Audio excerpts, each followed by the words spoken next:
Bonjour à toutes et à tous, bienvenue sur CNews, il est 18 h, bienvenue dans Punchline. Les cartes postales se succèdent depuis le fort de Brégançon. Emmanuel Macron revêt à nouveau le costume de président épidémiologiste, fini le t-shirt, place au polo aujourd'hui, mais toujours le mode selfie activé sur son téléphone avec un seul objectif, convaincre les plus réticents d'entre vous d'aller se faire vacciner, efficace ou pas. On en parle dans quelques instants. À 2 jours de la décision tant attendue du Conseil constitutionnel sur le pass sanitaire, ses opposants ne relâchent pas la pression. Nouvelle manifestation prévue samedi, mais déjà, les restaurateurs ou encore les hôpitaux s'organisent avec quelques difficultés, vous allez le voir. Les contrôles se multiplient, reportage à suivre et bien sûr le débat avec nos invités. La situation est-elle hors de contrôle en Outre-mer? Guadeloupe, Martinique, Réunion, 3 îles et une même sanction. Elles vont vivre un nouveau confinement. Restez bien avec nous, nous serons en ligne tout à l'heure avec le préfet de Guadeloupe.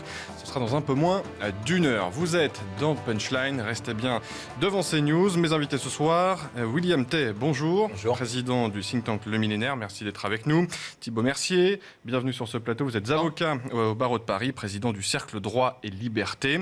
Et puis Kylian de Boissard, conseiller municipal La République En Marche de la ville de Rueil-Malmaison. Réginald Danouche sera avec nous dans quelques instants, médecin, pour parler bien évidemment de la situation sanitaire qui s'empire dans quelques territoires, notamment ultramarins, mais également en Corse, où le plan blanc a été déclenché. Et on parlera bien évidemment en longueur de ce pass sanitaire avant les manifestations de samedi et surtout la décision du Conseil constitutionnel. Mais avant cela, un détour par le département du Var, le fort de Brégançon. L'Élysée nous avait promis des vacances studieuses. Elles se passent donc sur Instagram. Vous l'avez forcément suivi depuis hier. Emmanuel Macron envoie des vidéos sur les réseaux sociaux destinées principalement aux jeunes, TikTok et Instagram, pour tenter de répondre aux questions que certains se poseraient sur la vaccination aujourd'hui.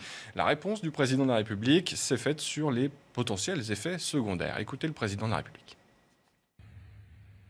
4e question, le vaccin a des effets secondaires. Je me suis fait vacciner comme beaucoup d'entre vous, je n'ai pas eu d'effets secondaires. Et quand on regarde les choses, en France, on a eu plus de 70 millions de doses injectées et moins de 65 000 effets secondaires qui ont été répertoriés.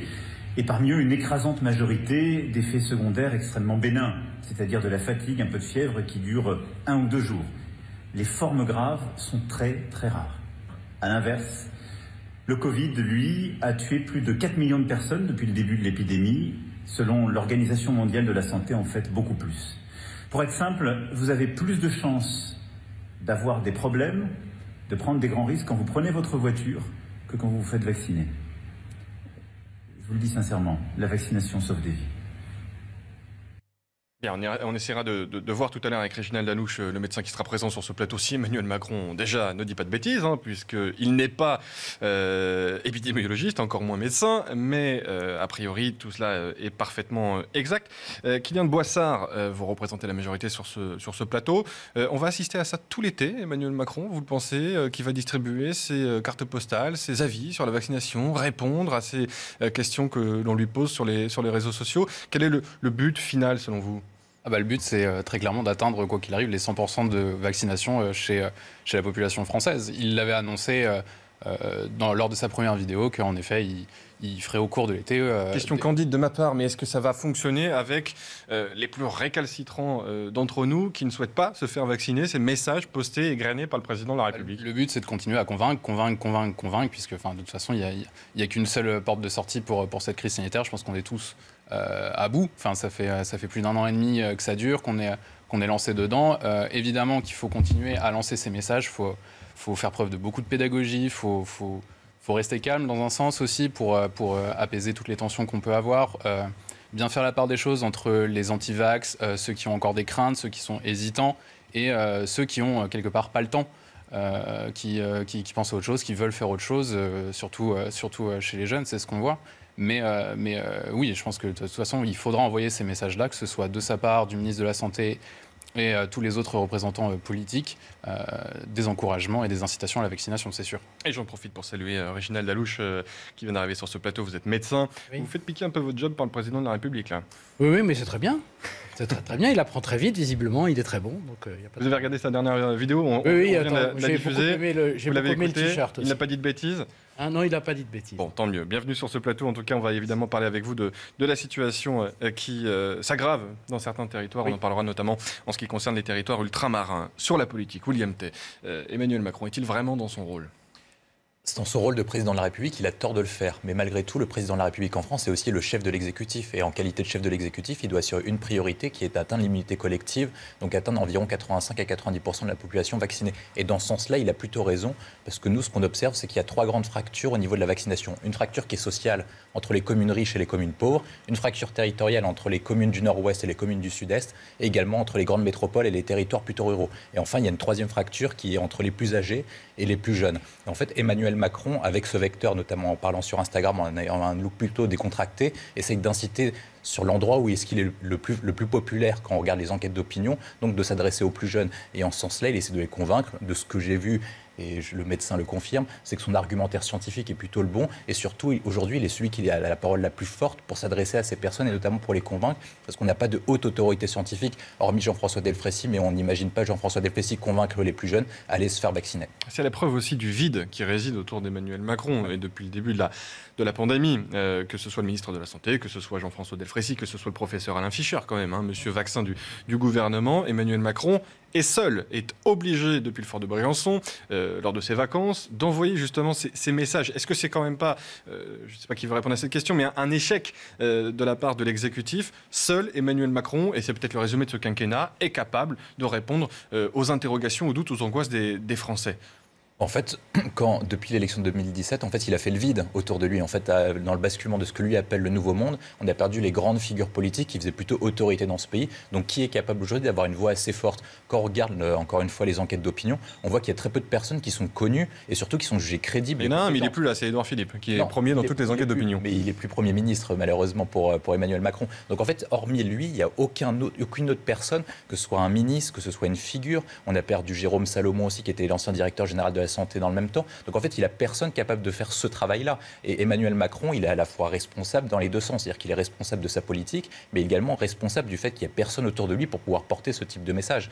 Et en ce sens, c'est à la fois une réussite, parce que du coup, il est quasiment assuré de pouvoir être le seul candidat de son camp en vue de l'élection présidentielle de 2022. Personne n'en doutait. Mais malgré tout, c'est également un échec, parce que ce qu'attendaient les Français, notamment en les lisant en 2017, c'est qu'ils fassent de la politique autrement, alors qu'ils retrouvent dans une politique qui est plutôt classique, que ce soit de la part de François Mitterrand ou de Jacques Chirac, qui est de faire le ménage politique autour de lui. Politique autrement, c'est peut-être de la politique en t-shirt. Thibault Mercier, vous êtes opposé au pass sanitaire. Est-ce que ça vous surprend que dans cet exercice de questions-réponses, Emmanuel Macron n'a toujours pas abordé cette question du pass sanitaire qui est pourtant au cœur des préoccupations?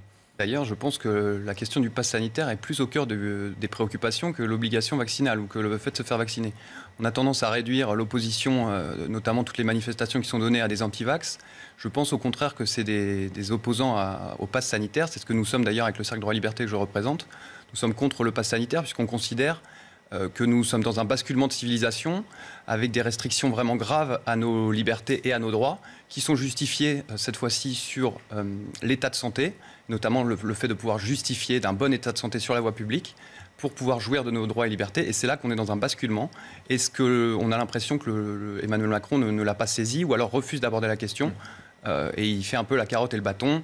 La loi pour nous imposer une vaccination obligatoire indirecte et ensuite des vidéos Instagram pour nous inciter à faire le bon président et aller nous faire vacciner. On va entendre à ce sujet, on parlera bien évidemment du pass sanitaire plus largement lorsqu'on aura fini de parler de ces vidéos d'Emmanuel Macron, mais on va entendre la réaction de la secrétaire d'État à l'engagement et à la jeunesse, Sarah El Haïry, qui défend bien évidemment la stratégie adoptée par le chef de l'État, notamment pour lutter contre les fake news. Écoutez Sarah El Haïry, c'était ce matin sur CNews.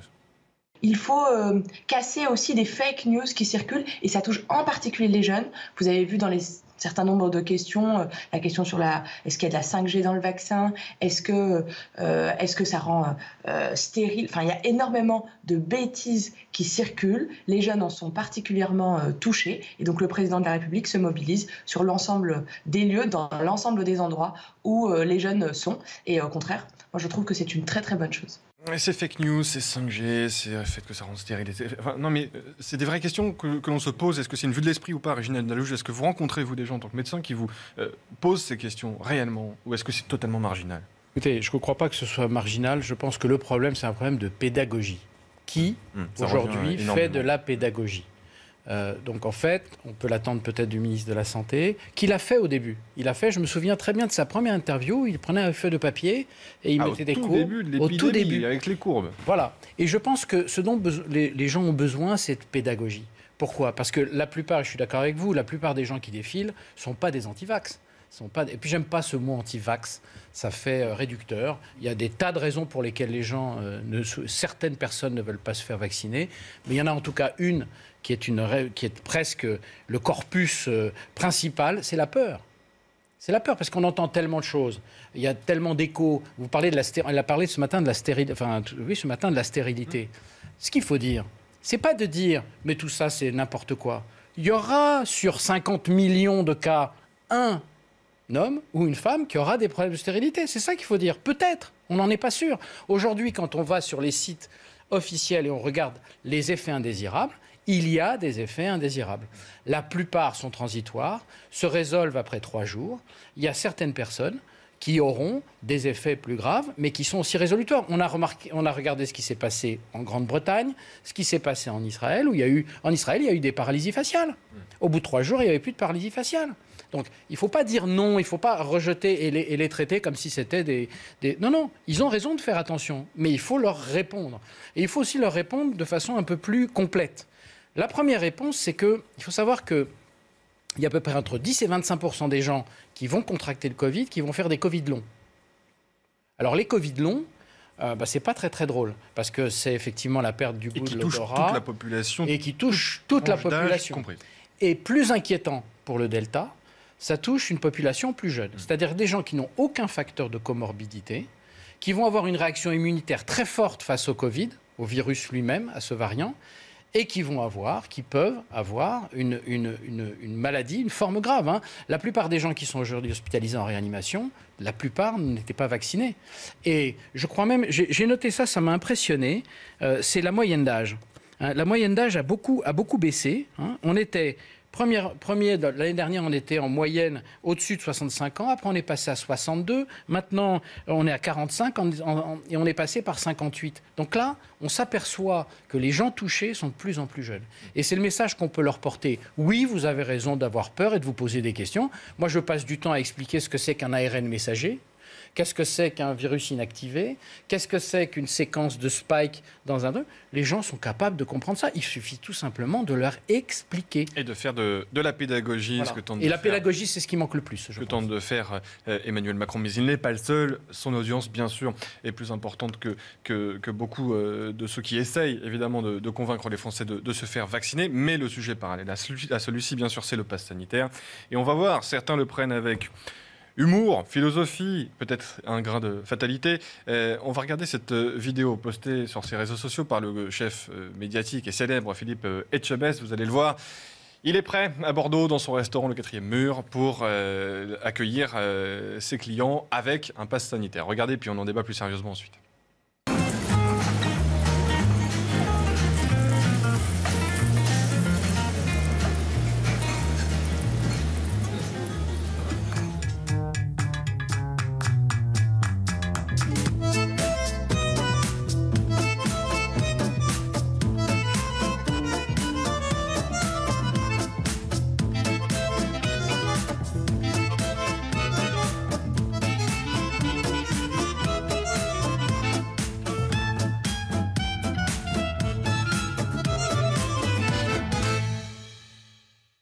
Voilà, n'oubliez pas votre laissez-passer, ce qu'a posté le chef Philippe Etchebest sur ses réseaux sociaux.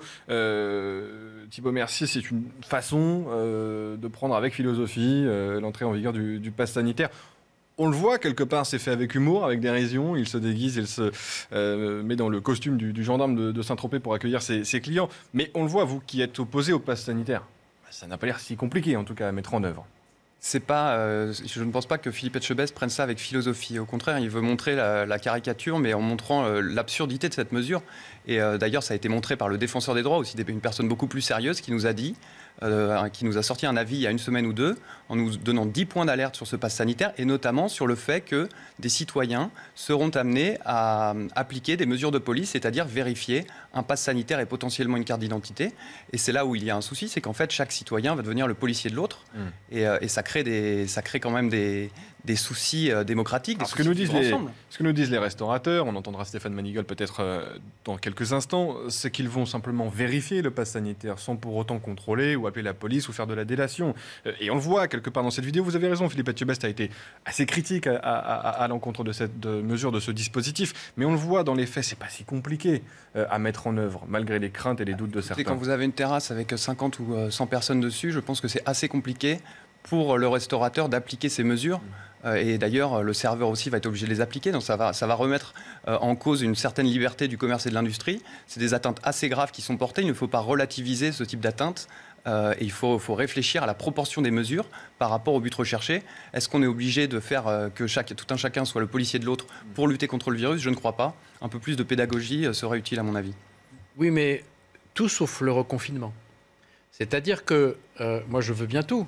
Et il est vrai que pour les restaurateurs qui en ont pris plein la tête, ça il faut dire la vérité, mais il faut tout sauf le reconfinement. Parce que si demain... Le problème, si vous voulez, c'est que ce virus ne répond pas à nos attentes. Nous, les Français, on est très cartésiens, les courbes, c'est tout droit, ça descend, ça monte, ça, tout doucement. Le virus, lui, il ne connaît que l'exponentiel. Il y a un moment, il est tout calme, et tout ce qu'on est en train de voir en ce moment, c'est qu'à un moment, il va monter très très vite. Et qu'est-ce qu'on peut faire? On aura toujours un temps de retard vis-à-vis de lui. Toujours, on sera toujours derrière. Donc, quand on dit passe sanitaire, on est d'accord. Personne n'adore et n'adule le passe sanitaire. Et il est jusqu'au 15 novembre. Jusqu'au 15 novembre. Ça ne durera jamais jusqu'au 15 novembre. Vous avez vu, le premier état d'urgence a duré 2 mois. On est à 18 mois, notamment d'état d'urgence. À chaque fois qu'on trouve un nouvel outil juridique, je pense notamment à l'impôt sur le revenu, qui était censé être temporaire, qui dure depuis des dizaines et des dizaines d'années.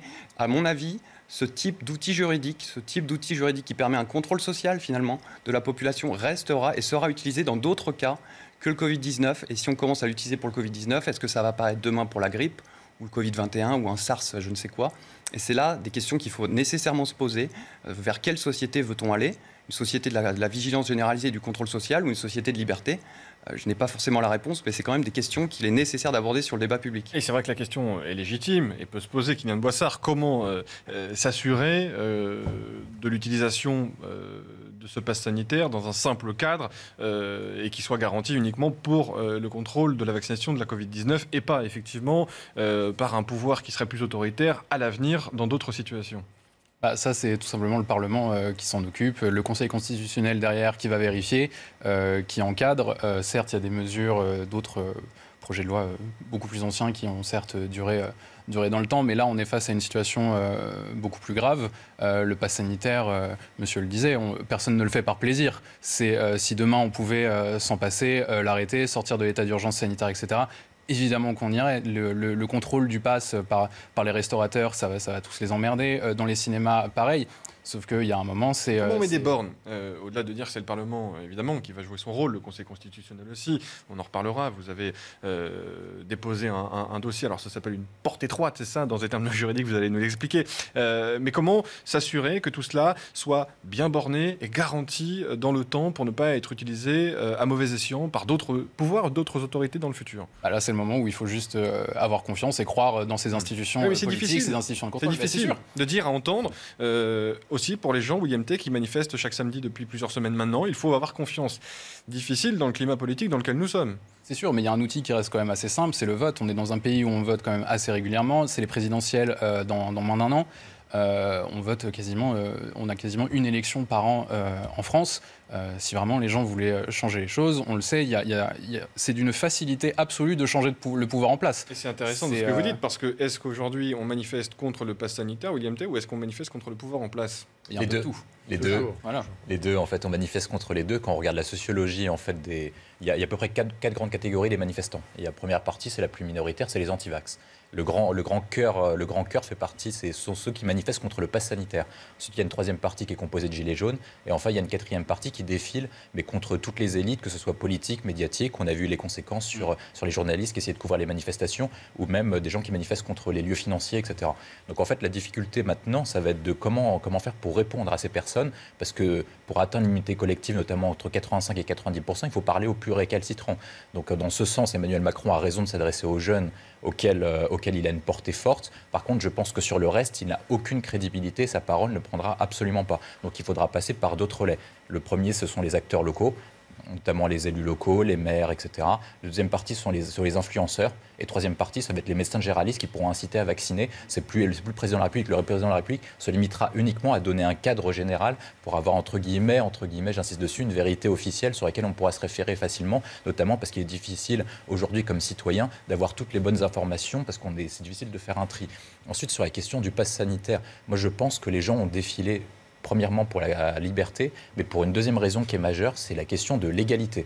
Parce qu'en fait, s'ils manifestaient uniquement contre la liberté, on aurait eu des manifestations lors des mesures mettant en place le confinement ou le couvre-feu. Seulement, on a vu que Florent Philippot organisait tous les samedis une manifestation devant le ministère de la Santé, auquel ça regroupait 200-300 personnes. Pourquoi est-ce que les gens se sont mobilisés? Parce que le pass sanitaire crée une rupture dans la société entre les vaccinés et les non-vaccinés. Et on sait depuis Tocqueville que l'égalité est un puissant moteur de mobilisation en France. Donc le seul moyen de répondre sur cette question d'égalité, c'est soit ce sera en fonction de l'évolution sanitaire. Si l'épidémie reste à un niveau élevé, il faudra mettre en place la vaccination obligatoire pour les personnes plus âgées, notamment les personnes à risque, auxquelles il reste 4,9 millions de personnes à vacciner, puis voir en fonction, si ça continue, de faire une vaccination obligatoire par tranche d'âge jusqu'à atteindre toute la population.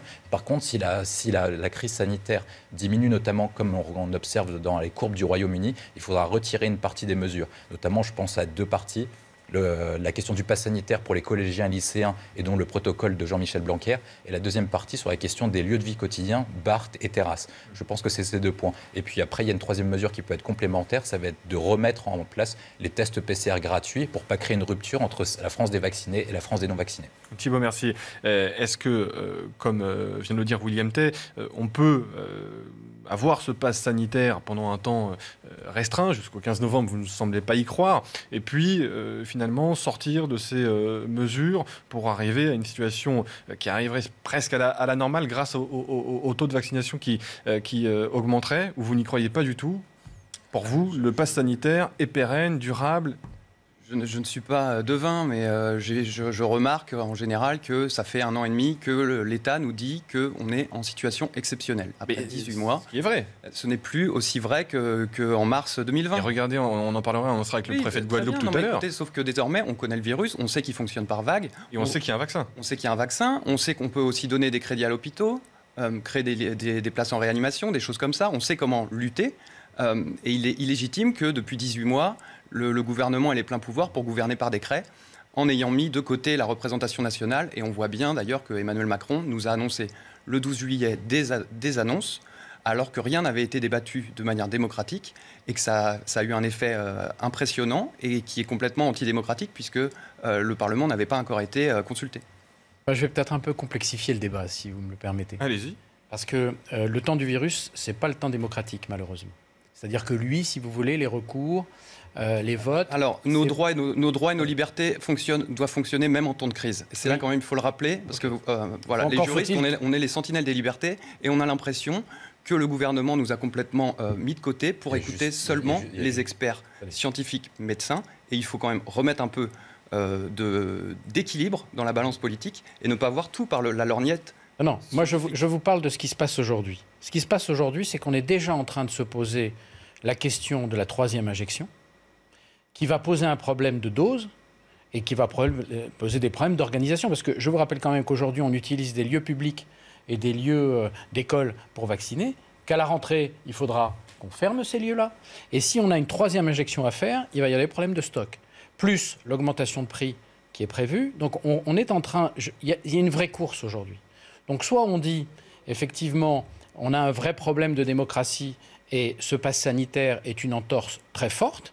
Le problème, c'est que le virus, il n'agit pas comme ça. Le virus, actuellement, vous savez très bien que le problème des variants, c'est un problème de darwinisme simple. Si vous avez une énorme quantité, vous savez, une charge virale très forte, dans cette charge virale, il y aura des petits virus nouveaux qui vont se développer, qui seront peut-être plus forts que les autres. Et si on les laisse continuer à croître et multiplier, ces virus vont devenir de nouveaux variants qui auront peut-être des caractéristiques qui échapperont, cette fois-ci, totalement au vaccin. Parce qu'actuellement, les vaccins, ils visent la spike, la protéine qui permet au virus de s'attaquer et de s'attacher sur les cellules spécifiques. Ne complexifiez pas trop le débat non plus. Mais je vais le complexifier en disant qu'est-ce qu'on fait si aujourd'hui on s'aperçoit qu'il faut quand même une 3e vaccination. Et le Parce que professeur là- Fischer, d'ailleurs, on parle déjà comme quelque chose d'acquis pour les personnes les plus fragiles dès l'automne. Dès l'automne, parce qu'on sait aujourd'hui que 33% des gens qui sont vaccinés 2e dose après 80 ans n'ont pas d'anticorps, pas du tout. Donc il va falloir les rebooster, il va falloir les restimuler.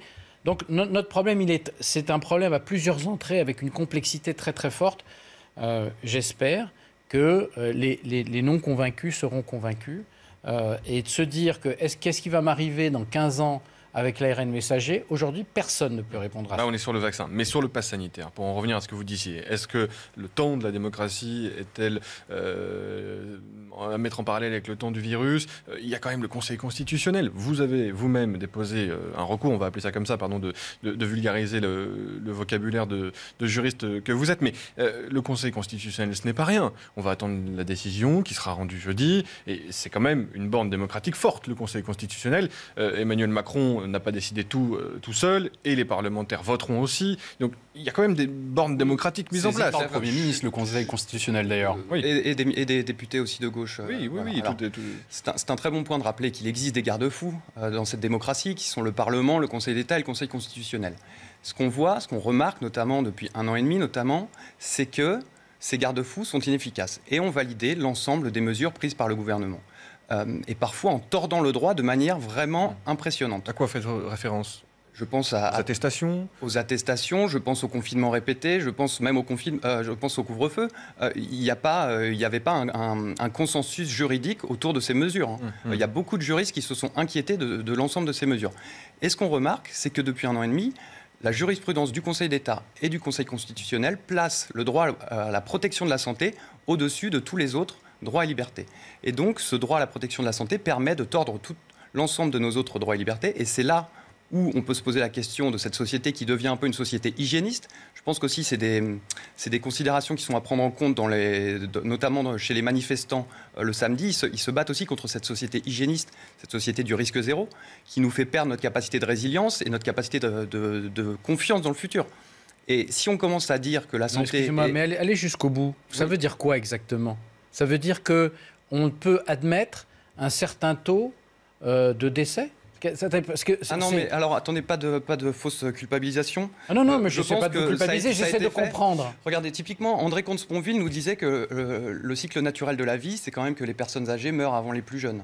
Et on a l'impression, dans cette crise, qu'on a oublié cette évidence qui fait que, finalement, on a plus de risques de mourir en ayant plus de 65 ans qu'en ayant 20 ou 40. C'est quelque chose qu'on peut rappeler, sans être dans la caricature, mais c'est important de se dire... Mais l'éthique médicale veut aussi qu'il y ait une obligation de moyens, même si on n'a pas d'obligation de résultat, et que lorsqu'on a une personne en détresse, qu'elle ait 70 ou 80 ans, ou 85 ou 90, ça n'est pas à nous de décider que sa vie est arrivée à sa fin. Alors pourquoi ne demandez-vous pas plus de crédit, par exemple, pour les hôpitaux? Alors, je vais sur ce point, parce que c'est le point que vous avez soulevé, qui est extrêmement intéressant, mais je suis désolé, un réanimateur, c'est 12 ans de formation. Une infirmière de réa, c'est plus de 6 ans. Donc créer des lits en disant on va mettre beaucoup d'argent, on va créer des lits, mais au bord des lits, il y a des aides-soignantes, des médecins, des infirmiers. Mais ça n'a même pas été commencé. Ça n'est pas vrai. Quand vous voyez le programme de l'assistance publique, il y a eu des redéploiements. Il y a un problème de communication, puisqu'on a l'impression que rien n'est fait de ce côté-là. Alors, il y a eu le Ségur de la santé. Est-ce qu'on est d'accord ou pas? J'imagine que certains le seront. Est-ce que c'est suffisant? Est-ce qu'il y a eu assez de moyens de mise en œuvre par l'exécutif dans ce plan pour relancer l'hôpital et notamment l'hôpital public? On peut en débattre. Mais est-ce qu'il faut trier entre les personnes les plus âgées et les personnes les plus jeunes? C'est un autre débat. Est-ce qu'il faut mettre fin aux libertés pour protéger certaines personnes? C'est vrai que c'est un autre débat. Le Conseil constitutionnel va juger sur pièce, et notamment ce que vous avez déposé, mais également le Premier ministre, les parlementaires. Donc il y a ces bornes et ces garde-fous démocratiques pour juger sur pièce ce qu'est le pass sanitaire. Est-ce que sera le pass sanitaire? On verra aussi le 15 novembre s'il sera pérenne dans le temps ou pas, renouvelé ou pas. Vous avez raison de dire que l'état d'urgence sanitaire a été prorogé à de très nombreuses reprises. Mais William Tay, d'un point de vue politique, est-ce qu'Emmanuel Macron a le choix? Parce que de notre côté, on a souvent entendu que le président de la République, l'ancien Premier ministre Édouard Philippe, Jean Castex aujourd'hui,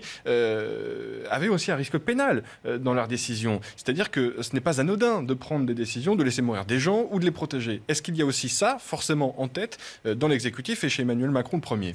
Depuis l'affaire du sang contaminé, oui. Tous les hommes politiques ont peur de prendre des décisions sanitaires parce qu'on sait aujourd'hui que ça peut conduire soit à un risque pénal, soit à une fin de carrière politique, comme l'a vécu Laurent Fabius notamment, aujourd'hui président du Conseil constitutionnel.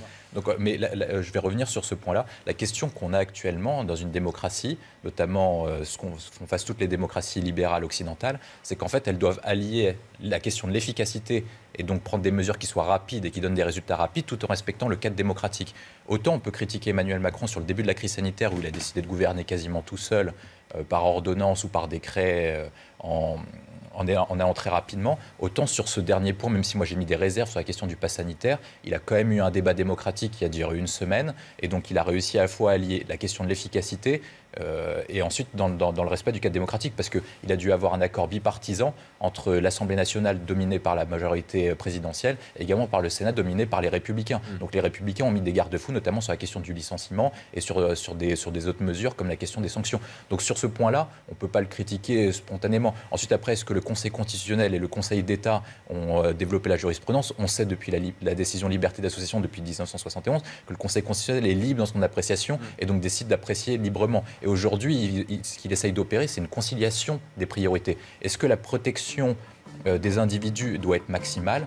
On sait maintenant, avec la mutation des sociétés occidentales, qu'on refuse tous les zéro morts. On voit la différence entre une guerre aujourd'hui auquel un mort est grave, alors que dans la Seconde Guerre mondiale, on pouvait avoir des nombres de morts beaucoup plus importants. Donc si la priorité est zéro mort, ils vont juger en faveur d'Emmanuel Macron. Allez, on poursuit le débat dans quelques instants. On s'interrompt pendant quelques minutes et on verra sur le terrain concrètement comment les hôpitaux, les restaurateurs se préparent justement à mettre en place ce pass sanitaire. Restez bien sur CNews, à tout de suite.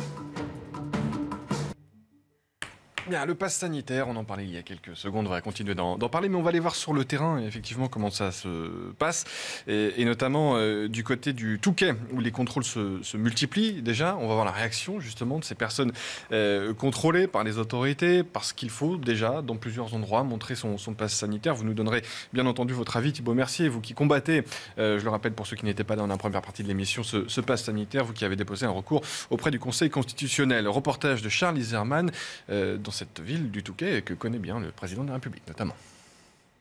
C'est dans Tous Anti-Covid, l'application.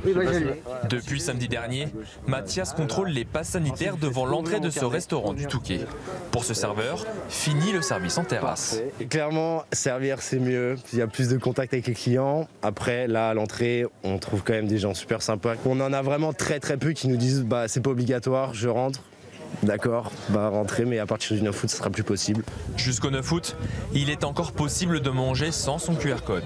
Ce dispositif sert de test pour la date officielle de l'introduction du pass sanitaire dans les restaurants.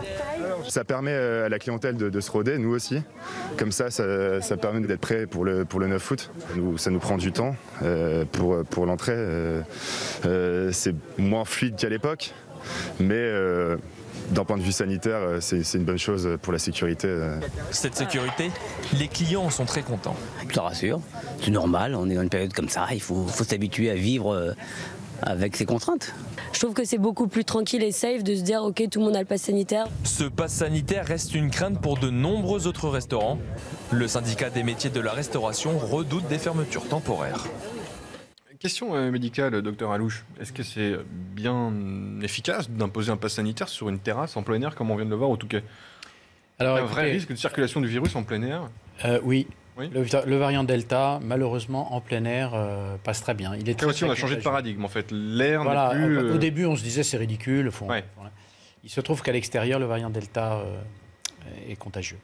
Donc alors bien entendu, si vous êtes à 3 mètres et en avant, il se passe mais au rien. restaurant, en terrasse, le pass sanitaire, selon vous, d'un point de vue sanitaire, s'impose. Thibault Mercier, quand on voit la réaction des gens, alors bien sûr, on ne va pas essentialiser la réaction de tous les Français à la vue de ce simple reportage et des témoignages que l'on a recueillis sur cette page du Touquet, mais on voit quand même une sorte de satisfaction que ce pass sanitaire existe parce que c'est plus safe, nous a dit une dame, c'est plus, on se sent plus en sécurité en bon français lorsqu'on est aux côtés de gens qui normalement, sont vaccinés. Alors, deux choses. Déjà, une petite réflexion de juriste.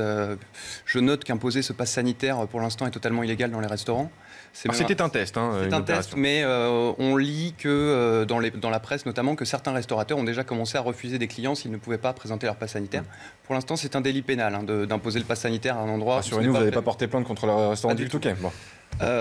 Ensuite, je vois que évidemment que les gens sont contents, ils sont au resto, ils ont eu le droit d'y aller, ça fait 1 an et demi qu'on les interdit d'y aller, et là évidemment c'est une personne qui a montré son pass sanitaire, elle va nécessairement être contente de l'avoir fait. Si on avait interrogé un anti-pass sanitaire, il nous aurait dit... Le restaurateur nous l'a dit, certains ont dit « moi je n'ai pas le pass sanitaire, je m'installe quand même ». Bon, peut-être qu'à l'avenir, je le ferai justement pour m'installer au restaurant. Donc finalement, on est dans une société qui s'adapte aussi. Qui s'adapte, mais c'est assez terrible de voir à quel point on a réussi à faire de nous des gens bien dociles, bien hébétés devant ce virus. Je ne remets pas en cause les mesures qui sont à prendre, je ne remets pas en cause du tout la dangerosité de ce virus, mais je trouve que nous abdiquons un petit peu trop facilement notre esprit de liberté, nos traditions de liberté en Europe, et c'est ça qui est assez terrible selon moi. Ouais. Kylian Boissard, c'est votre réaction à ces propos, j'imagine, qui ne vont pas dans votre sens, mais effectivement, on peut aussi se poser la question. Est-ce que c'est abdiquer, est-ce que c'est perdre sa liberté de présenter un QR code quand on va dans un restaurant? Moi, je préfère voir ça comme une prise de conscience, à la limite. C'est vrai que ça fait 1 an et demi qu'on a tous été privés de bars, de restaurants, de cinéma. On a un moyen de le retrouver. On a tous accès gratuitement, ouvertement, et quand on le veut, accès à cette vaccination qui va nous aider à sortir de cette crise. Il y a un moment, c'est pas être docile, justement, c'est être conscient des risques qu'il y a à prendre. C'est pas prendre des risques uniquement pour soi. En plus, le virus, il se transmet. Si moi, je m'en fous de le choper, je peux très bien le transmettre à la dame de 60 ans qui se trouve à côté de ma table, qui aura une forme grave, décédée, et qui peut-être même le transmettra au reste de sa famille. Du coup, et moi, il y a aussi un truc on dit que les restaurateurs ne sont pas faits pour contrôler mon identité, etc. Mais je suis encore assez jeune. Ça m'arrive que dans un bar, le serveur me demande tout simplement ma carte d'identité pour vérifier que j'ai l'âge de boire. C'est à partir de là, certes, c'est pas tout le temps, c'est pas tout le monde et ça se voit à la tête des clients. Mais à partir de là, il y a déjà des contrôles qui se font. Quand je vais au cinéma, de toute façon, je dois présenter un billet pour rentrer dans la salle. Quand je vais voir un concert, pareil. Et il y a toutes les démarches derrière. Je pense que Thibaut Mercier ne conteste pas le fait de présenter un billet pour aller au cinéma ou pour rentrer dans un train, mais selon vous, c'est une restriction de liberté. On va finir ce chapitre en restaurateur en écoutant Stéphane Manigold, patron de plusieurs restaurants, qui lui, avec un peu de fatalité aussi, parce qu'il n'était pas un adepte du pass sanitaire, va s'y évidemment adapter et ses clients avec. Écoutez ce que nous disait ce matin Stéphane Manigold. La question, c'est est-ce qu'on avait le choix entre une fermeture et je dirais ce pass sanitaire qui prend une seconde 12 à contrôler. Voilà, c'est toutes celles et ceux qui sont contre le pass sanitaire. Je crois qu'il y a la meilleure façon d'enterrer ce pass, c'est la vaccination. Enfin, nous sortons de la punition collective que nous avons tous vécue il y a 14 mois. Et c'est là où le débat est intéressant, Thibaut Mercier, parce que quand on entend Stéphane Manigold, on sort de la punition collective. Donc en fait, on retrouve de la liberté là où vous voyez qu'une liberté s'arrête. On nous a présenté ce pass comme un sésame vers la liberté. Bon, il faut quand même rappeler que les confinements, ce n'est pas le virus qui nous les a imposés, c'est une décision politique. Donc on a été mis sous cloche par une décision politique et non pas par un virus. Après, on pourra débattre si c'était nécessaire ou non. En attendant, il faut quand même rappeler que voilà, ce n'est pas le virus qui nous a mis sous cloche. Et ensuite, je pense que ce pass sanitaire, ce n'est pas un sésame vers la liberté. On pense qu'on va retrouver une liberté à court terme, mais en fait pour brader d'autres libertés, aussi bien individuelles que collectives, à moyen et à long terme. Je l'ai dit tout à l'heure, notamment notre capacité à être capable de gérer le risque pour une société future, et ça vaut pour nos enfants et pour les sociétés qui viennent derrière nous. William Tay, comment sortir de l'ornière politique dans laquelle se trouve l'exécutif? On le voit, il y a des critiques modérées, comme celle qu'exprime depuis le début de cette émission Thibaut Mercier, des critiques plus véhémentes, plus radicales. On a vu évidemment dans la rue ces manifestants s'en prendre parfois, notamment à des pharmaciens, on l'a vu à Montpellier. Comment sortir de l'ornière politique pour l'exécutif sans retomber dans ce que l'on a vécu en 2018 avec ces manifestations des Gilets jaunes? Alors, je vais juste faire une parenthèse sur la question du pass sanitaire. Je pense que le pass sanitaire n'est pas la bonne mesure. En fait, la chose qui est intéressante sur le pass sanitaire, c'est l'incitation à vacciner les personnes. Quand on compare les courbes, et je pense que vous le saurez mieux que moi, les courbes du Royaume-Uni et de la France, on suit exactement les mêmes trajectoires depuis décembre, notamment depuis l'apparition du variant anglais. Donc en fait, si on arrive au même taux de vaccination que le Royaume-Uni, on sait actuellement que le nombre de cas au Royaume-Uni est en train de chuter et que le nombre d'admissions dans les hôpitaux est en train de chuter. Donc c'est pour ça en fait qu'il met tout ça en œuvre. Le pass sanitaire, je pense que s'il peut le retirer, il le retirera une fois qu'on atteindra 80 à 85% d'immunité collective. Ensuite, pour vous répondre à la question, tout dépendra de l'évolution sanitaire fin août, début septembre. En fait, si on arrive à 50 millions de personnes primo-vaccinées, et on sera là à partir d'un tournant, il faudra qu'il lui manquera 5 à 6 millions de personnes de plus pour atteindre ce qu'on appelle l'immunité collective. À ce moment-là, il aura le choix. Soit il met en place la vaccination obligatoire si la crise sanitaire est toujours maintenue, soit il retire une partie de ces mesures, notamment sur 3 points clés, la question des bars et des restaurants, parce qu'on en parlait tout à l'heure. Présenter son pass sanitaire en même temps que présenter son billet de cinéma ou rentrer dans une place, ça paraît cohérent. C'est pas le débat, c'est pas sur ce plan du débat que se basent les réflexions et les interrogations de Je pense que Thibault Mercier. c'est en termes d'acceptation en fait, de la population. Moi, je raisonne sur un point, c'est ce qu'avait dit Jean-François Delfraissy dans son audition au Sénat, c'est que toutes les mesures sanitaires ne doivent pas être jugées sur la question de l'efficacité théorique, mais sur la question de l'acceptabilité. Je pense que la rupture se joue sur 3 points. La question dans la vie quotidienne, donc bar, restaurant. Deuxième point, c'est la question de la vaccination des enfants, notamment 12-17 ans. Et est-ce qu'on devra vacciner à terme les enfants de moins de 10 ans, notamment est-ce qu'ils pourront entrer en primaire? Ensuite, après, troisième point, c'est la question de la rupture d'égalité, dans la mesure où il y a une France des vaccinés et celle des non-vaccinés. Donc, est-ce qu'il reviendra sur la question du non-remboursement des tests PCR à l'automne? S'il revient dessus, à partir du moment où on a atteint l'immunité collective, je pense qu'il n'y aura plus de crise. Et la difficulté pour lui, en fait, pour vous répondre plus précisément, c'est qu'en fait, depuis 2018, il a manqué ce qu'il appelait l'acte 2 du quinquennat. En fait, on l'a jamais vu, celui-là. On l'a jamais vu. C'est quand il avait dit lors du grand débat national qu'il changerait de méthode de gouvernement. En fait, il adopte un style que René Raymond appelle bonapartiste, vertical, césariste. Il n'a jamais réussi à revenir sur ses thèmes d'origine de 2017, qui est plutôt social-démocrate, sur lesquels il a été élu, et donc qui reposent sur la discussion avec les corps intermédiaires, les associations et les élus locaux. Et déjà beaucoup d'inquiétudes par rapport à ces manifestations. Vous allez entendre ce que nous disait ce matin la porte-parole du ministère de l'Intérieur, Camille Chaise. Ce qu'on a pu manquer, c'est plus d'explications sur nos méthodes, notre travail, sans doute des liens avec l'éducation nationale, de la pédagogie, notamment envers les plus jeunes, envers les manifestants aussi. C'est d'ailleurs dans le nouveau schéma national de maintien de l'ordre, un de nos objectifs, c'est de rétablir le dialogue, être dans la communication, l'information, tout en maintenant des postures extrêmement fermes. On est à la fois dans cette volonté de permettre à chacun, au moment des tensions, de pouvoir rentrer chez eux s'il vient là manifester pacifiquement. Et pour les personnes les plus récalcitrantes, l'usage de la force continue à être fait de manière très ferme. Et qui vient de Boissard? Oui, pardon, Réginald Laloux. Moi, j'ai une petite question aux juristes. C'est le principe de précaution. Moi, je suis médecin et ça fait 25 ans dans ce pays qu'on parle du principe de précaution.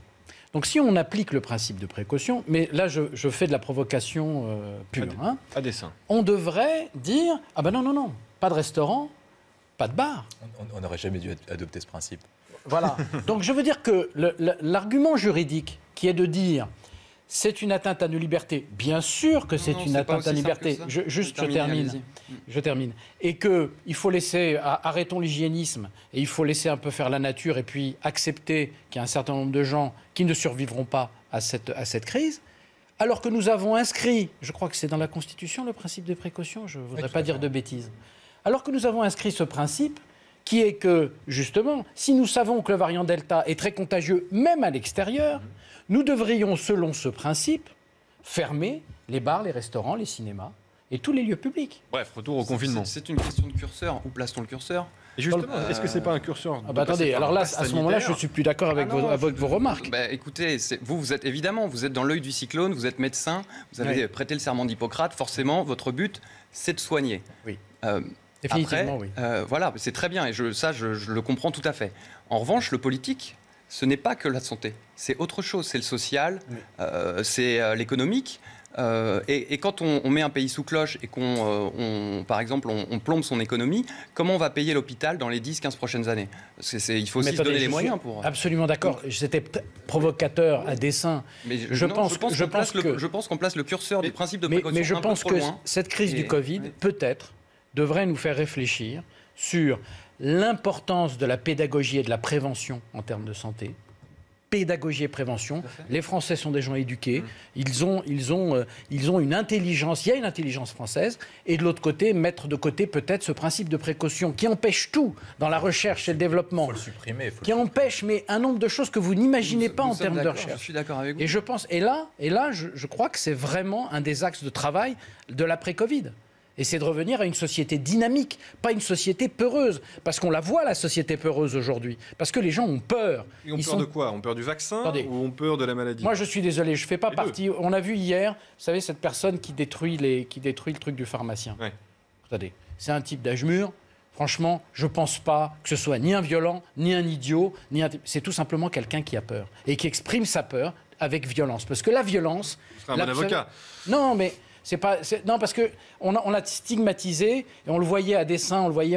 Ouais. En fait, tous les gens, d'abord, ne convertissent pas leur peur en violence. Ouais. Mais s'il y a peur, il faut expliquer, il faut de la pédagogie, il faut de la prévention. Voilà. Et je pense que si la crise du Covid nous permettait de sortir de cette espèce de société totalement précautionneuse où il faut faire attention à tout, il faut une loi, on se coince la porte dans une porte, on change les portes dans toutes les copropriétés. Et si, c'est assumant, c'est assommant cette société. Il faut passer de cette responsabilité de pédagogie et de prévention. Et si on ne se coinçait plus les doigts dans les portes, vous n'auriez plus de travail pour nous soigner. Oui. Donc on va peut-être continuer. Nos amis chirurgiens. Les amis chirurgiens, Kylian de Boissard. Quand Thibault Mercier dit qu'il n'y a pas d'accompagnement économique, pas d'accompagnement social, il n'y a pas d'accompagnement de cette crise, si je comprends bien ce que vous dites... Je dis qu'il n'y en a pas d'accompagnement, je dis que les conséquences sociales, économiques seront très graves à moyen et long terme. Oui, et justement, je voulais faire répondre le représentant de la majorité. Est-ce que, selon vous, l'accompagnement futur, du coup, de tous ces aspects sociaux, économiques, humains peut-être aussi, ont été prises et ont été mises en œuvre par la majorité? Bah écoutez, on a mis en place quelque chose d'assez simple, c'est tout simplement le plan de relance. C'est des centaines de milliards qui sont mis sur la table pour justement sortir de cette crise, aider les restaurateurs. C'est encore moins bien compris par les Français que l'ARN messager, le plan de relance. Hein. C'est encore très flou. Alors, essayez de nous expliquer ça, mais... Mais par exemple, même pendant cette crise, on parlait des conséquences sociales. On a quand même mis au chômage partiel, et l'État a pris en charge 84% de la rémunération d'une immense majorité des salariés du pays pendant le confinement. Enfin, je veux bien qu'on compare aux États-Unis où ils ont tous reçu un chèque de $2000, sauf que la crise, elle n'a pas duré un mois. Si la plupart pouvaient avoir un salaire autour de 2000 €, ça leur fait un mois de salaire. Là, ça a été couvert pendant 6, 7, 12 mois pour certains. Au-delà de ça, le Ségur de la santé, on n'a jamais mis autant d'argent dans l'hôpital public. On parlait des médecins, c'est vrai que on revient de loin. Un nouveau médecin, c'est 10 ans de formation. Si on a le même problème avec les policiers pour la justice, etc., c'est la suppression du numerus clausus. Il fallait au moins commencer quelque part. On a augmenté le nombre de lits en réanimation. Enfin, l'investissement n'a jamais été aussi grand. Et avant le Covid, on avait atteint un niveau de chômage historiquement bas. On n'était jamais allé à ce niveau-là depuis 15 ans. Pourquoi, William Tay, on n'entend pas ce message? Pourquoi les Français n'entendent pas ce message? Effectivement, des choses ont été faites par la majorité. On est d'accord, pas d'accord? Est-ce efficace? Est-ce que c'est suffisamment pris à temps? Évidemment, on peut se poser ces questions. Mais pourquoi ça ne passe pas dans l'opinion publique? Parce qu'en fait, l'État français, notamment l'État-providence, a toujours couvert les Français dans les périodes de crise. On l'a vu pendant la crise de 2008, on la voit aujourd'hui pendant la crise de 2020-2021, ce qu'on appelle le « quoi qu'il en coûte », et en fait une politique keynésienne classique de stabilisation des revenus pour les ménages qui sont en difficulté par rapport à la crise économique et sociale découlant de la crise sanitaire. Donc en fait, les Français disent que c'est tout à fait normal que ce soit fait par le gouvernement, donc il n'y a pas de bénéfice en fait, politique pour le président de la République sur ce type de mesures. Là où le président de la République est attendu notamment, c'est lors du discours avorté l'année dernière, le 14 juillet, et aujourd'hui le 12 juillet, qui a été masqué par la question du pass sanitaire, sur la question de comment il voit le pays dans les 50 ou 30 ou 100 ans à venir. La difficulté d'Emmanuel Macron, c'est qu'il change de cap depuis le début de la crise sanitaire. Entre mars 2020 et la fin de l'année 2020, il a fait ce qu'on appelle une politique de stop and go. Ça veut dire qu'on libérait, puis après on refermait. À partir de janvier 2021, je trouvais que ça Sa stratégie était beaucoup plus cohérente dans la mesure où il s'agissait de vacciner d'abord les personnes à risque pour atteindre l'immunité collective dans un temps. Aujourd'hui, il change de stratégie. C'est-à-dire qu'il voulait se concentrer sur la question du nombre de cas dans les hôpitaux, et c'est pour ça qu'il avait refusé de confiner alors que les médecins l'avaient incité à confiner au début de l'année. Et maintenant, il se concentre sur le nombre de cas. Seulement, raisonner sur le nombre de cas avec le variant Delta est un non-sens absolu, parce qu'on ne pourra pas empêcher l'apparition de variants. C'est comme si on mène une politique écologique française en ayant l'objectif d'avoir des répercussions mondiales. C'est totalement impossible. Pour ça, pour empêcher l'apparition de variants, il faudrait mener une politique sanitaire de coordination mondiale en vaccinant notamment les autres pays en Amérique du Sud et en Afrique du Sud. Donc la difficulté maintenant pour Emmanuel Macron, à la fois c'est de répondre à la crise sanitaire, mais quand on regarde les courbes anglaises et vu la courbe de vaccination, vraisemblablement on évitera cette vague, elle ne sera pas très importante, vraisemblablement si on arrive sur le même rythme. La difficulté maintenant pour lui, ça va être de calmer les manifestations en répondant sur les deux impératifs, la question de la liberté et la question de l'égalité, et ensuite de dresser un horizon pour le pays, pour les 30 années à venir, auquel on n'a toujours pas compris ce que c'était entre l'Emmanuel Macron de 2017, l'Emmanuel Macron du grand débat national, l'Emmanuel Macron du 14 juillet dernier ou l'Emmanuel Macron du 12 juillet 2021. On est un peu comme chaque année, c'est le tube de l'été, un Emmanuel Macron pour chaque saison. Un Emmanuel Macron pour chaque saison, et en t-shirt ou en polo récemment et sur les réseaux sociaux. Thibault Mercier, qu'attendez-vous à 2 jours de cette décision du Conseil constitutionnel? Avez-vous un espoir? Est-ce que vous pensez que les recours, les portes étroites sont suffisamment solides pour convaincre les sages de retoquer ce pass sanitaire? Je pense que les sages ont tous les arguments juridiques nécessaires pour retoquer ce pass sanitaire sans aucun problème, mais je pense qu'ils ne le feront pas. Ils reviendront à la marge sur certains points, peut-être la disproportion des mesures, notamment des amendes pénales, mais j'ai assez peu d'espoir, honnêtement, dans ce Conseil constitutionnel qui validera totalement le principe même du pass sanitaire. Oui, il faudra voir évidemment, le diable se niche toujours dans les détails, où seront les arbitrages précis du Conseil constitutionnel par rapport à la version proposée par le gouvernement. Réginald Allouche, je vais vous faire écouter la patronne des députés socialistes à l'Assemblée nationale, Valérie Rabault, qui n'est pas favorable au pass sanitaire, mais qui propose une version un peu plus radicale, et je vous donne la parole juste après. On écoute. Mais je ne sais pas si c'est l'arme absolue ou pas. Ce que j'en dis, c'est que nous l'avons proposé il y a 15 jours. Avec nos 2 groupes au Sénat et à l'Assemblée nationale. Nous sommes les seuls à avoir formulé cette proposition d'avoir une vaccination obligatoire pour tous les adultes et qu'elle puisse se faire de manière organisée et concertée. Concrètement, ça veut dire quoi? Ça veut dire que les caisses primaires d'assurance maladie, avec votre numéro de sécurité sociale, savent si oui ou non aujourd'hui vous êtes vacciné. Eh bien, nous proposions qu'elles commencent à appeler celles et ceux qui ne sont pas encore vaccinés, qui ont plus de 50 ans, puis entre 40 et 50, etc. etc. L'objectif de cette vaccination, c'est de faire en sorte qu'on puisse atteindre une immunité collective. C'est pas de punir ou de sanctionner les Français qui ne respecteraient pas le pass sanitaire ou je ne sais quoi. Donc je pense que le gouvernement a, en tout cas, nous pensons que la manière dont il a procédé avec le pass sanitaire n'était pas la bonne façon de faire, puisqu'il oppose les Français entre eux, il les divise, et cela même alors qu'il n'y a pas de règle claire. La vaccination obligatoire pour tous les adultes, c'est une règle claire, c'est une règle qui peut être mise en œuvre de manière concertée et qui permettra, je l'espère, d'atteindre le fait que 90% de la population puisse être vaccinée, ce qui permettra d'avoir une immunité pour l'ensemble des habitants de ce pays.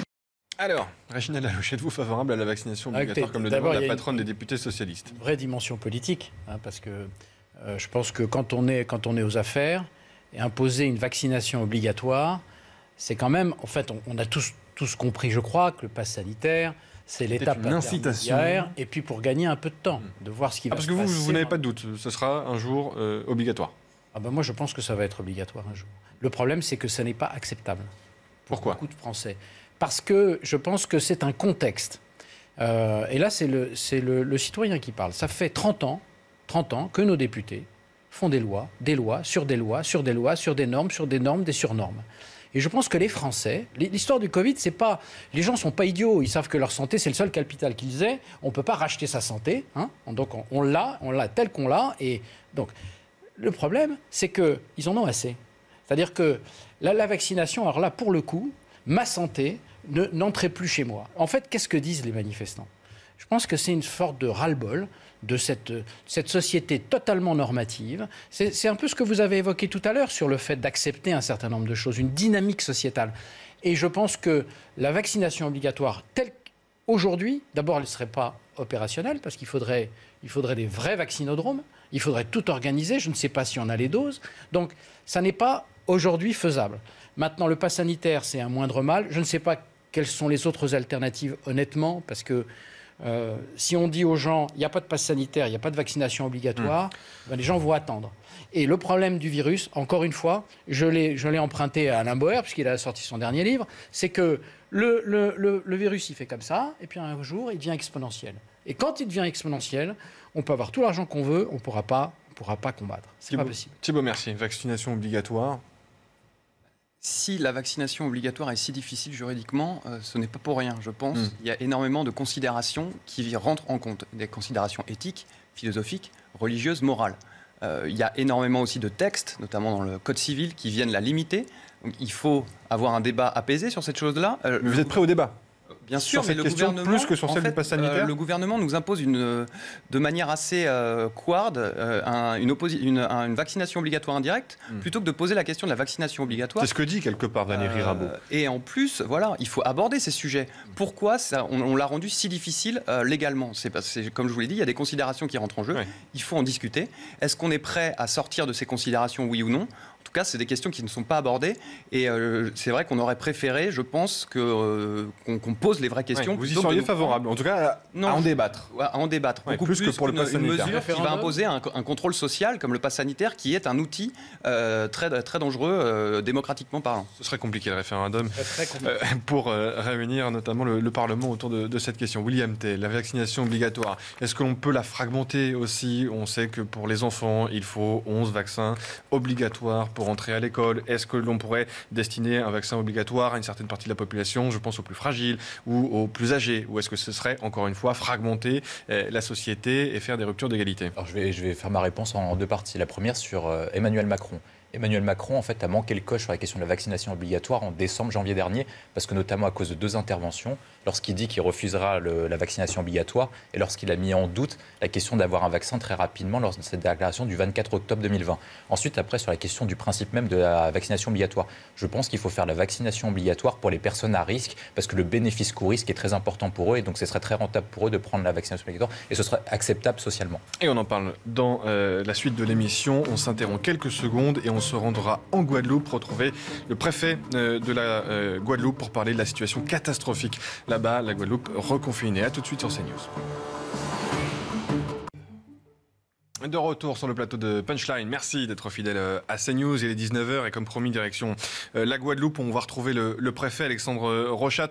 Bonjour monsieur le préfet, merci d'être avec nous. Bonsoir. Merci de répondre à nos questions. On le sait, vous l'avez expliqué, la situation sanitaire est catastrophique en Guadeloupe. Des mesures ont été prises. Vous avez décidé de nouvelles mesures restrictives. Expliquez-nous ce qui va se passer pour les habitants en Guadeloupe. Peut-être pour caractériser la situation, ce qui est catastrophique ou ce qui est extrêmement préoccupant, c'est l'envolée de l'épidémie. Concrètement, on a multiplié par 3 par rapport à la semaine dernière. Et en fait, depuis 3 semaines, on multiplie par 10 le nombre de cas positifs. Voilà, on est vraiment face à une envolée très très forte, non maîtrisée à ce stade, ou non maîtrisable encore avec les instruments que nous avons à notre disposition. Et donc, à l'instar de ce qui s'est fait en Martinique il y a une semaine, on a décidé ici en Guadeloupe, en concertation avec les élus et les acteurs socio-professionnels, de rentrer dans une phase de confinement à nouveau, comme celle qu'on avait connue il y a quelques mois, pour casser la dynamique. En fait, c'est vraiment l'objectif, c'est de casser la dynamique de cette épidémie, c'est-à-dire en fait casser les interactions qui sont celles qui sont à l'origine des taux de contamination très élevés que nous avons en Guadeloupe. On est, je crois, à 3000 cas par semaine, c'est ça les chiffres que vous connaissez en Guadeloupe ? Oui, c'est ça, 3000 cas, il y avait 1000 cas la semaine précédente et 300 cas la semaine d'avant. Donc vous voyez l'évolution qui est vertigineuse. Qu'est-ce que vous attendez de l'État, Alexandre Rochat ? Peut-être des moyens supplémentaires ? Est-ce qu'il faut adapter aussi certaines mesures ? Et on pense notamment au pass sanitaire. Je crois que Sébastien Lecornu, le ministre des Outre-mer, s'y est montré favorable. Le temps que la situation revienne peut-être à la normale ?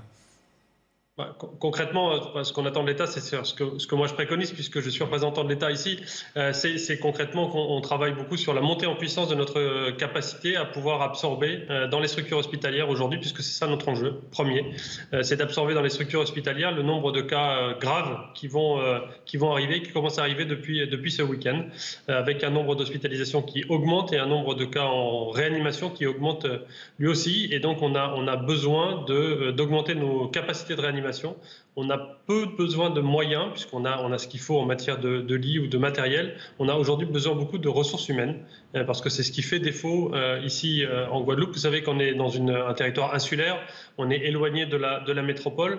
On a l'habitude de s'épauler avec la Martinique ou avec la Guyane, mais aujourd'hui, la Guyane et la Martinique connaissent des situations qui sont, si ce n'est aussi élevées, en tout cas tout à fait comparables avec les nôtres. La Martinique est encore pire que la Guadeloupe, et donc on ne peut plus compter sur cette aide régionale, et donc il faut que nous puissions, ici en Guadeloupe, avoir le maximum de capacité pour absorber cette montée très forte du nombre de cas graves qui vont arriver à l'hôpital dans les jours qui viennent. Et c'était ma prochaine question. Quelles sont les causes, selon vous, monsieur le préfet, de cette flambée épidémique sur nos territoires ultramarins? Vous avez cité la Guyane, la Martinique, mais également la Réunion. Quelles sont les causes, selon vous? Pourquoi cette flambée épidémique?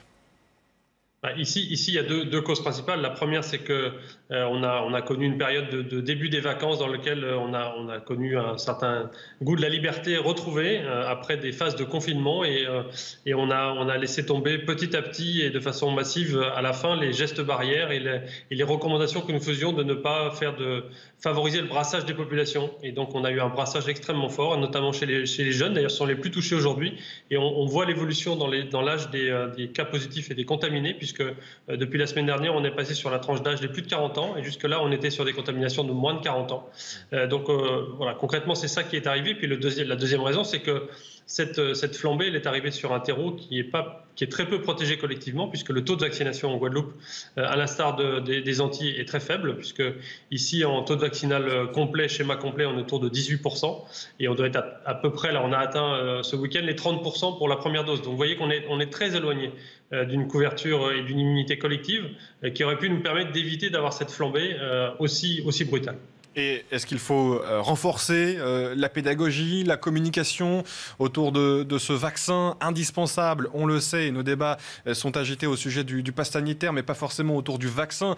Comment faire en sorte, vous, représentants de l'État en Guadeloupe, pour convaincre vos administrés qu'il faut se faire vacciner? Et avez-vous les doses aussi, parallèlement? Deuxième question.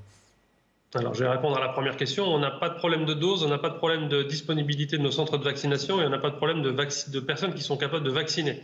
Le sujet, c'est qu'il nous manque de volontaires pour être vaccinés aujourd'hui.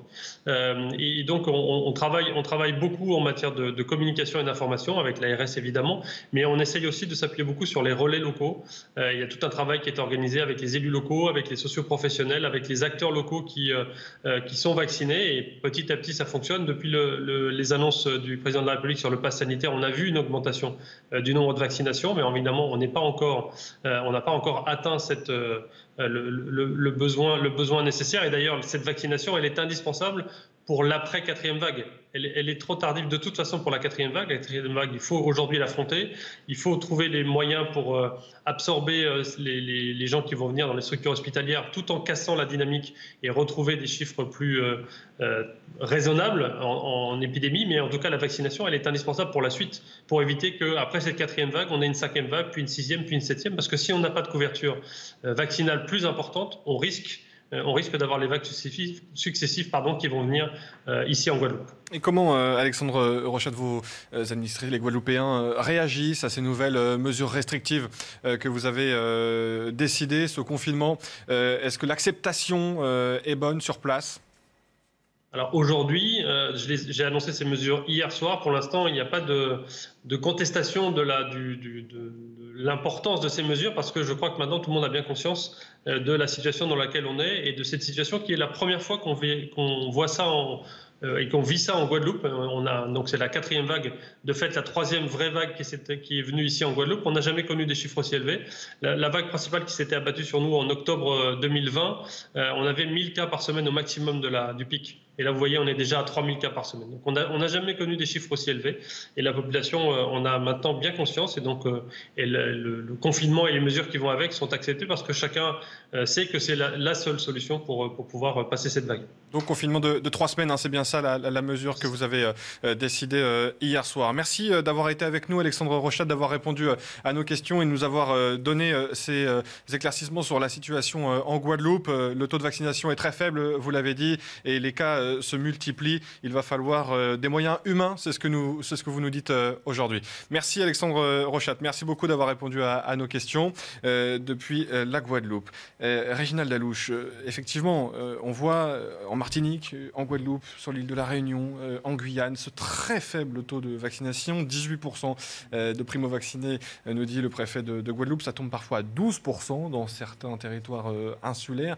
Là aussi, vous parliez de pédagogie, mais il y a de gros efforts à faire, et vite, parce qu'on voit que la situation est intenable. Oui, en tout cas, c'était très clair. La présentation du préfet était parfaite. Hein. On a tout compris. Et ça, c'est très bien. Et il est vrai qu'il faut peut-être... Ce qui est intéressant sur la Guadeloupe, c'est qu'elle montre l'explosivité de ce variant. C'est-à-dire qu'il ne se passe rien. Et puis d'un coup, ça explose. Vous avez vu, en 15 jours. En 15 jours. Pourquoi ? Parce qu'on lui a laissé la place. C'est-à-dire que quand vous n'avez que 15%, parce quand j'ai vérifié les chiffres, il y a 15 jours, c'était à peu près 15% de vaccination en Guadeloupe. Et il a la place, il prend la place. Et donc le problème, c'est tous les facteurs de comorbidité, les gens qui sont diabétiques, les gens qui sont en surpoids, et ceux-là, et il faut vraiment les protéger. Et ce qu'il faut, c'est tuer les rumeurs. Il y a trop de rumeurs autour des vaccins. Trop de rumeurs. Il y a trop de trucs incroyables qu'on lit. Enfin, il faut les lire. Moi, je me demanderais, même s'il ne fallait pas faire une émission où on parlerait de chaque rumeur avec des spécialistes. Venez tous les jours au mois d'août si vous voulez, on va démonter mais je vous assure, les rumeurs une par une. Lisez-les. On va avoir du boulot, mais on les lit, on essaye de les démentir dès que possible. Moi, lorsque par exemple des gens m'écrivent, ils me parlent de choses, je leur réponds, et franchement, les choses qu'on peut lire dans les réseaux sociaux sont absolument incroyables. Et je pense qu'il faudrait, plutôt que d'un revers de main, dire, les gens ne sont pas médecins. Ils ne sont pas chercheurs, ils ne sont pas virologues. Il faut les traiter comme il faut bien les traiter, il faut leur expliquer. Et je pense qu'il faut faire de la pédagogie, il faut la faire à la base, il faut commencer par le début. Qu'est-ce que c'est que les anticorps ? Pourquoi ? C'est quoi une immunité acquise, une immunité innée ? Les gens sont capables de comprendre ça. Ils sont vraiment capables de comprendre ça. Et je pense que c'est ça qu'il faut faire. Et en tout cas, la Guadeloupe est très évocatrice de ce que peut faire ce variant lorsqu'on lui laisse la place. Et l'explosion dont vous parlez, très rapide. Voilà. Thibaut Mercier, cela nous renvoie à nos débats que l'on avait ici sur ce plateau dans la première heure. S'il ne s'agit pas d'un pass sanitaire, on voit ce qui se passe. Si les gens ne sont pas vaccinés, on retombe sur des confinements, sur des couvre-feux et sur des mesures encore plus restrictives pour la liberté de chacun. Alors ça, c'est le pacte faustien que nous promet ce gouvernement, confinement ou alors passe sanitaire et contrôle social. C'est ça la vraie question. Le choix. Alors évidemment qu'on a nécessairement le choix. Je pense que dans cette première crise du monde connecté, on voit quand même que l'Occident a réagi, peut-être surréagi bien plus que les autres pays. Et en prenant un peu de hauteur, on voit aussi qu'on est dans des sociétés... C'est-à-dire plus que les autres pays ? Je pense que les pays qui ont gardé une certaine religiosité, par exemple, arrivent un peu mieux à gérer et on n'arrive pas à trouver des places pour les morts. Mais je ne parle pas de ça. Je parle de l'acceptation, par exemple, de la mort dans nos sociétés. Oui, mais bon, on est dans des sociétés totalement déchristianisées, notamment en Occident, et on a perdu cette transcendance qui nous donnait une certaine force pour... Allez dire ça aux Tunisiens, pardon, mais vous avez vu les images. Non, mais alors attendez... Ils demandent des vaccins parce qu'ils n'arrivent plus à trouver de la place dans les hôpitaux. Tout à fait, mais c'est leur choix, en fait, c'est ce que vous dites. Pas du tout. Je dis que cette peur de la mort dans les sociétés occidentales et qui commence aussi à se répandre dans le monde, nous rend désemparés face au virus. Et c'est la première fois qu'on a surréagi à ce point-là face à un virus comme ça. Dans l'histoire du monde, on a eu des virus bien plus dangereux et il n'y a pas eu une telle réaction. Je pense qu'il y a quand même une question à se poser sur le sens du tragique, cette perte du sens du tragique dans la vie de tous les jours et qui nous pousse à prendre toutes les mesures pour finalement arrêter de vivre pour ne pas mourir. William Tay. Sur ces questions très philosophiques du rapport à la mort et à ces sociétés. Il faut les poser. Non, mais bien sûr, vous avez raison de poser les questions. Mais lorsque l'on voit, et c'est sur votre exemple de la surréaction présumée des pays occidentalisés par rapport à d'autres pays, lorsqu'on voit les images des pays occidentalisés qui tente de revivre un petit peu, de retrouver les habitudes que l'on avait au début, avant la pandémie, et par rapport aux images que l'on voit en Inde, et j'ai cité aussi la Tunisie, ces images dramatiques, on peut se poser la question de la philosophie qu'il faut adopter par rapport à la mort, William Tenon. La différence, moi je ne la mettrais pas sur la question de la déchristianisation, je la mettrais sur la question de la différence de modèle. En fait, ceux qui ont réussi à combattre le virus le plus efficacement sont les États qu'on appelle démocraties autoritaires ou les régimes plutôt autoritaires, notamment la Chine et les pays est-asiatiques. C'est ce que Lee Jung-pyo, l'ancien de Singapour, appelait les démocraties plutôt illibérales. Ouais. En fait, ils ont des méthodes dont plutôt, je ne sais pas pourquoi vous les prenez en référence du coup, parce qu'ils ont des méthodes de restriction de liberté pour faire primer la question de l'efficacité sur la question de la liberté. On prend notamment la Chine de Xi Jinping, Singapour, Japon, Taïwan. Ils ont des méthodes plutôt autoritaires. Après, on peut se dire que c'est la meilleure méthode. On peut se dire que c'est la meilleure méthode pour combattre le virus. Et effectivement, quand on regarde leurs résultats, sont plutôt bons. Je ne parlais pas des méthodes prises, je parlais de l'acceptation des populations. Ensuite, sur la question de la déchristianisation, la difficulté, c'est ce que Marcel Gauchet décrit dans Le Désenchantement du monde, c'est qu'actuellement, il y a une question de perte du sacré. Et c'est pour ça qu'en fait, qu'on n'arrive pas à vacciner. La difficulté actuellement qu'on traverse dans les Outre-mer, et en fait, c'est ce qu'on vit en France sur la question de la fracture vaccinale en plus amplifiée. Parce que les Outre-mer ont une fracture sociale bien plus importante que les territoires pauvres en France et ont une fracture territoriale qui est encore plus importante que les territoires français. Donc c'est pour ça en fait et auquel on ajoute un troisième point, c'est la question de la défiance contre l'État central et plus précisément une défiance contre la métropole. Donc en fait la difficulté c'est de s'adresser à ces personnes-là. Et pour revenir sur la question de l'autorité et la question du sacré, en fait aujourd'hui on n'a pas de parole qui soit une parole de référence.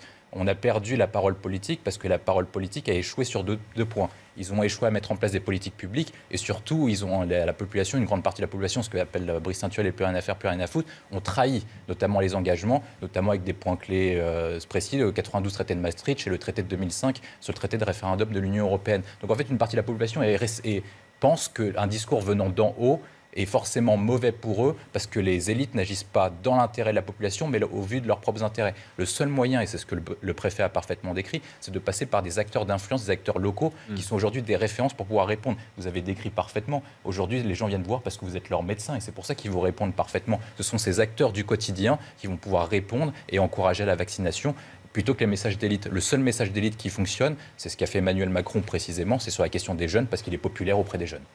Et on va voir ce qui se passe en Martinique avec ce reportage signé Mario Bazac pour avoir une vision d'ensemble de ce que l'on décrit. Allez-y. Oui, juste un point quand même. Je voudrais qu'on voit un peu le verre à moitié plein. On a effectivement eu un choc vis-à-vis de ce virus qui était totalement inconnu et pour lequel on avait très très peu d'informations.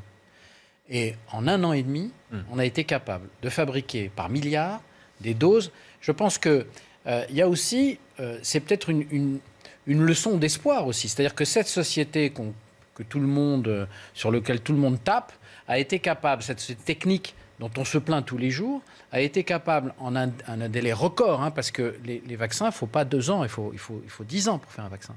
On a été capable de faire ça. Mais si vous dites ça, ça entretient aussi le doute. Oui, à ceci près, c'est qu'on sait aujourd'hui, ça c'est des connaissances en technologie, que lorsqu'on a fait des sauts technologiques, on peut à ce moment-là...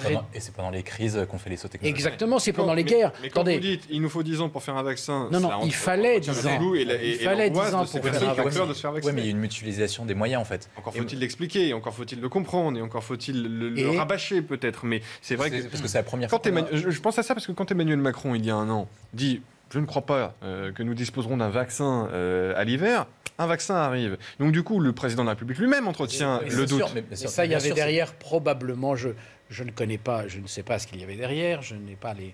Mais il y avait aussi Sanofi qui devait être en ligne, qui n'a pas été en ligne, qui a fait un mauvais choix. C'est un très bon labo, mais ils n'ont pas fait le bon choix, le bon cheval. Et là, vous verrez, on aura un vaccin Sanofi dans très peu de temps qui va être d'une technologie aussi très avancée et qui va bénéficier de ce qu'on a. Donc, au fond, on a fait un gap technologique. C'est comme dans la Deuxième Guerre mondiale, a fait un gap technologique pour l'aviation et pour les armements absolument historique. Et on a exactement le même phénomène. Et on a aussi quelqu'un qu'on a totalement, et ça n'est pas le soutenir, de dire que quand Donald Trump a fait son chèque de 5 milliards, il l'a fait en 15 jours.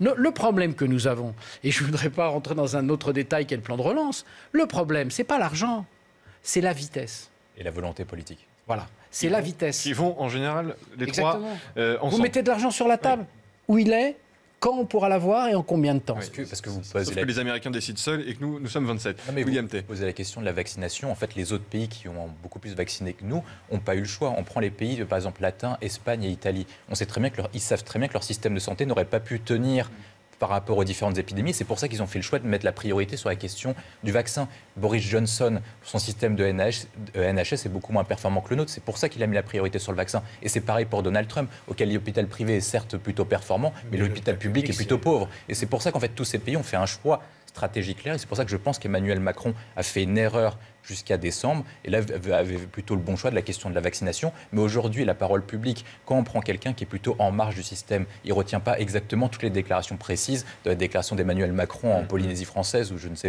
ne sais d'où. Il regarde ce qu'on appelle les headlines, et donc il prend uniquement les déclarations polémiques choc. Et donc la difficulté maintenant pour la parole présidentielle, c'est d'être crédible tout en ne variant pas. Il doit choisir une dernière stratégie, parce que je pense que c'est sa dernière, auquel les Français peuvent comprendre qu'à raison du variant Delta, il change de stratégie. Mais il doit prendre une dernière stratégie et ne pas varier. Et je pense qu'elle doit reposer sur la question de la vaccination obligatoire des personnes à risque, parce que ça permet de nous éviter la saturation des hôpitaux. Et si vous étiez avec nous il y a quelques minutes, le préfet de Guadeloupe nous démontrait que la situation était particulièrement inquiétante sur l'île. On va voir avec ce sujet en Martinique que là aussi, les autorités locales sont très préoccupées. Regardez ce sujet signé Mario Bazac. Devant ce laboratoire d'analyse, les Martiniquais contraints par le pass sanitaire sont nombreux à venir se faire dépister. Mais dans ce centre de vaccination, la file d'attente est bien moins longue. Nous sommes à moins de 20% de taux de couverture vaccinale. Nous ne sommes pas de bons élèves, il faut dire la vérité. Les doses sont là, mais les centres sont vides. Seuls 16% des Martiniquais sont entièrement vaccinés. L'un des taux les plus faibles des départements français. Je suis anti-vaccination. Le vaccin ne rapporte rien du tout. Ça n'empêche pas d'attraper la maladie, ça n'empêche pas de le transmettre, au contraire. Ce vaccin, il ne m'inspire pas trop, donc je ne souhaite pas me faire vacciner. Et aussi parce que bon, j'ai des petites craintes quand même. Selon ce sociologue, la méfiance de la population pour le vaccin vient en partie des scandales sanitaires passés, mais aussi d'un manque d'informations. Les informations qui sortent de part et d'autre sur les réseaux sociaux et ailleurs mettent en place une situation de doute généralisé qui ne fait que renforcer ce doute et cette non-volonté d'être probablement vacciné. Pour essayer de comprendre les raisons de cette défiance, l'Agence régionale de santé a lancé une grande enquête en ligne. Les résultats seront connus à la rentrée. Réginald Dalouche, c'est quand même saisissant ces témoignages de ces personnes qui ne croient pas à l'efficacité du vaccin. Je ne suis pas sûr, c'est mon avis, mais que l'enquête de l'ARS en ligne... c'est dans 3 mois. Oui, parviennent à de meilleurs résultats. C'est une bonne initiative, mais dans 3 mois... On l'a beaucoup mois, répété depuis le début de cette émission, la pédagogie, mais là, est-ce que même la pédagogie pourrait suffire? C'est très intéressant ce qu'ont dit les deux personnes qu'on a interviewées. Il y en a, la première personne était « je ne crois pas au vaccin ». Voilà, c'est simple, c'était définitif, ça ne sert à rien, ça n'empêche pas. Pourquoi? Parce qu'on a dit que les gens vaccinés pouvaient diffuser le variant Delta. On ne va pas jusqu'au bout, c'est-à-dire de dire que quand on est vacciné, on n'a pas de forme grave, et que si on est vacciné soi-même et qu'on reçoit quelqu'un qui a une charge virale importante, eh bien, il ne se passera pas grand-chose. Donc en fait, on prend des éléments, il faut juste parler avec ces personnes et leur expliquer pourquoi il faut se faire vacciner. Pourquoi vous dites que malgré le vaccin, vous allez transmettre la maladie. C'est vrai, c'est vrai, on peut la transmettre, mais la charge virale est beaucoup plus faible et le risque de faire des formes graves est quasi négatif. Donc c'est ça qu'il faut dire. Il ne faut pas leur dire « Ah oui, vous avez vu, hein, vous êtes contre, parce que vous êtes des gens pas intelligents. » Non, non. Il a le droit d'avoir cette idée-là. Il faut juste lui expliquer. Et quand ça vient de trop en haut, je suis assez d'accord avec vous, quand c'est trop en haut, c'est très compliqué, c'est pas audible. Parce qu'il faut l'expliquer, et ce sont les médecins généralistes qui peuvent le faire, les infirmiers, infirmières qui maillent le territoire, les pharmaciens. Il faut que ce soit des gens proches. Ce sont en bas de l'échelle, c'est ce que vous nous dites, les acteurs locaux. Mais j'aime pas le bas de l'échelle, c'est pas le bas de l'échelle, c'est des acteurs de proximité. C'est des acteurs de proximité. Appelez ça comme vous voulez, en tout cas, pas le pouvoir politique, et encore moins le pouvoir politique à Paris, quand il s'agit des territoires ultramarins. En tout cas, la préoccupation est forte au cœur de l'été sur ces territoires d'outre-mer. Il faut les aider, bien évidemment. On a entendu le cri d'alarme du préfet de Guadeloupe. On termine justement ce tour des territoires ultramarins avec, là aussi, le témoignage saisissant d'un cardiologue sur l'île de la Réunion cette fois-ci. Écoutez. Les politiques ont été un petit peu discrédités au début de la crise et ils ont du mal à récupérer cette confiance auprès de la population, mais je pense que c'est un peu général, hein, ce n'est pas uniquement spécifique à La Réunion. Et voilà, je pense qu'après, il y a toute une communication et une pédagogie à faire au niveau médiatique qui n'a peut-être pas été aussi bien faite pour rassurer, informer les personnes sur le vaccin, sur son innocuité quand même importante et son efficacité. Ouais, Kylian Boissard, c'est vrai que l'on paye collectivement les fautes peut-être qui ont été commises au début de la crise, les fautes politiques, c'est ce que dit ce cardiologue, parce qu'il y a cette défiance qui existe, des doutes aussi avec les erreurs sans doute sur les masques, sur les tests et maintenant sur les vaccins. Comment est-ce qu'on pourrait corriger ça ? Alors c'est sûr, encore une fois, on va le redire et on va continuer à le redire, mais c'est de la pédagogie et encore de la pédagogie. Ouais, mais quand il est trop tard, quand la pédagogie ne marche plus, c'est ce que dit ce cardiologue. Ça, de toute façon, on parlait de temps politique, il y a aussi temps politique, temps médiatique qui n'est pas le même que le temps de la maladie. Ça a été repris. Enfin, c'est toujours plus simple de dire fallait faire une fois que c'est passé, faut faire ça une fois qu'on n'y est plus, et il faudra faire ça alors qu'on n'y est pas. C'est les fameux yaka faucon. On les dit, on les voit quand même beaucoup, que ce soit à l'Assemblée ou ailleurs, mais la pédagogie, c'est sur les acteurs locaux et même politiques. Je vais prendre un exemple très simple. En ce qui me concerne, dans ma ville, c'est le maire, Patrick Ollier, qui a été le premier à se faire vacciner à l'ouverture de notre centre de vaccination. C'était le premier des Hauts-de-Seine. On l'a élargi parce que du coup, il y a eu énormément de demandes. On est passé d'un petit centre à un centre beaucoup plus grand. Et il tourne à plein régime. Et c'est aussi ces acteurs locaux-là qui donne de la confiance, qui encourage les gens à aller se faire vacciner.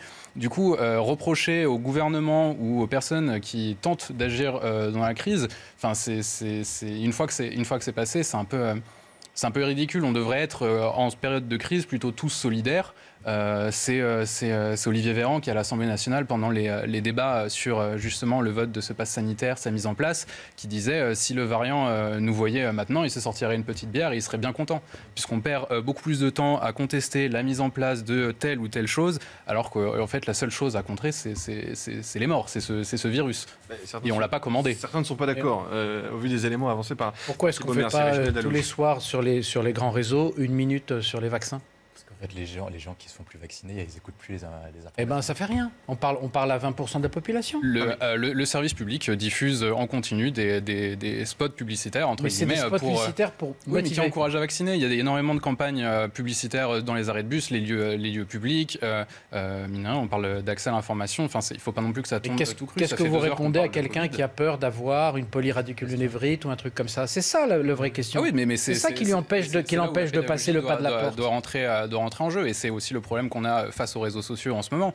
C'était le sénateur Claude Maluret qui lors de sa tribune disait on est passé de Socrate à Francis Lalanne sur Facebook. Enfin, on est face à une contestation qui est visible par tous, qui peut être transmise partout, et on entend tout et n'importe quoi. Du coup, c'est sûr, au-delà de la pédagogie, il y a même ceux qui ne sont pas forcément les plus récalcitrants, qu'on appelle les anti-vax, etc., qui sont juste méfiants et qui, à force d'entendre tout et son contraire de telle ou telle personne, enfin, ça marche plus. Il y a des médecins qui se prennent la tête sur les plateaux télé. Il y en a qui disent faut pas y aller, il y en a qui disent faut y aller. On n'y comprend plus rien. Ces figures d'autorité, même les plus représentatifs, avocats, médecins, politiques, il y a une confusion et il y a un message qui passe plus. Du coup, à partir de là, c'est sûr que chacun devrait de toute façon encourager à la vaccination. Ça, j'ai l'impression qu'on est tous plutôt d'accord. Il y a peu de médecins qui sont contre. En tout cas, chez les médecins, vous êtes peu à être contre, bien entendu, mais c'est vrai que lorsque je parlais de responsabilité collective, Thibault Mercier, les politiques en ont évidemment une grande part, du fait des erreurs qui ont été commises. Peut-être que l'une des sorties de crise, c'est de revenir en arrière, une espèce d'aggiornamento aussi sur ce qui s'est passé depuis le début de la crise. Est-ce que ce serait, selon vous, une bonne idée pour l'exécutif, Emmanuel Macron, Jean Castex, le Premier ministre, de revenir aussi en arrière, d'avoir une sorte de bilan de l'action pour convaincre dans le futur les gens de se faire vacciner? Dans cette crise, on a beaucoup reproché au gouvernement de gouverner par la peur, la culpabilisation. D'ailleurs, Olivier Véran à l'Assemblée nationale qui pique une gueulante, excusez-moi l'expression, contre les députés en nous disant qu'il a vu un jeune en réanimation de 35 ans et que c'est ça la réalité du virus. On a bien vu cet exercice du pouvoir, ce gouvernement des experts. Ils savent mieux que nous et c'était une manière d'imposer les restrictions. Et ça s'est aussi vu dans le droit, notamment à chaque fois ces projets de loi qui sont faits dans des ministères et qui ensuite passent devant l'Assemblée nationale ou le Parlement. Et les sénateurs, par exemple, qui nous disent qu'on leur a mis un pistolet sur la tempe pour voter la dernière loi qui viendra étendre massivement ce pass sanitaire. Donc nécessairement, je pense qu'il y a un aggiornamento, vous avez bien employé le terme, du gouvernement, mais je n'ai pas l'impression qu'ils sont partis dans cette voie. Et non, et c'est plutôt la voie du pass sanitaire, et on va en reparler, vous le combattez, on va en reparler à New York, parce qu'il a été instauré. On va rejoindre, juste après la pub, on s'interrompt quelques secondes, notre correspondante, pour voir comment ça se passe du côté des États-Unis et de la ville de New York. A tout de suite, restez bien sur CNews. Le pass sanitaire, on en débat encore et toujours avant la décision du Conseil constitutionnel, mais on va faire un détour par l'étranger et par les États-Unis, outre-Atlantique, où nous attend Fanny Chauvin, notre correspondante pour CNews à New York. Bonjour Fanny, le pass sanitaire est entré en vigueur à New York. Comment ça se passe? Quelles sont les réactions des habitants de New York? Et est-ce qu'il y avait peut-être la même contestation aux États-Unis, là où vous vous trouvez, que ce à quoi nous assistons ici en France? Effectivement, le pass sanitaire débarque à New York. Le maire vient juste de l'annoncer. C'est la première grande ville à le mettre en place. Sur le même modèle que la France et l'Italie, il faudra désormais présenter une preuve de vaccination pour entrer dans les restaurants, les bars, les salles de spectacle ou encore les salles de sport. Tout le monde est concerné. Ainsi, le maire Bill de Blasio espère donner un nouvel élan à la campagne de vaccination. Ici à New York, déjà 66% des résidents sont déjà vaccinés, mais ce n'est pas assez pour les autorités. Cette mesure, elle intervient déjà après l'annonce de plusieurs mesures incitatives. Par exemple, la mairie verse $100 à chaque résident qui va se faire vacciner. Alors voilà, toutes ces mesures interviennent dans un contexte avant la rentrée scolaire, avant le retour des employés au bureau en septembre, dans une ville qui a beaucoup souffert du Covid-19 et qui essaye d'enrayer une troisième vague. Ici, les contaminations ne cessent de progresser, notamment avec la diffusion du variant Delta.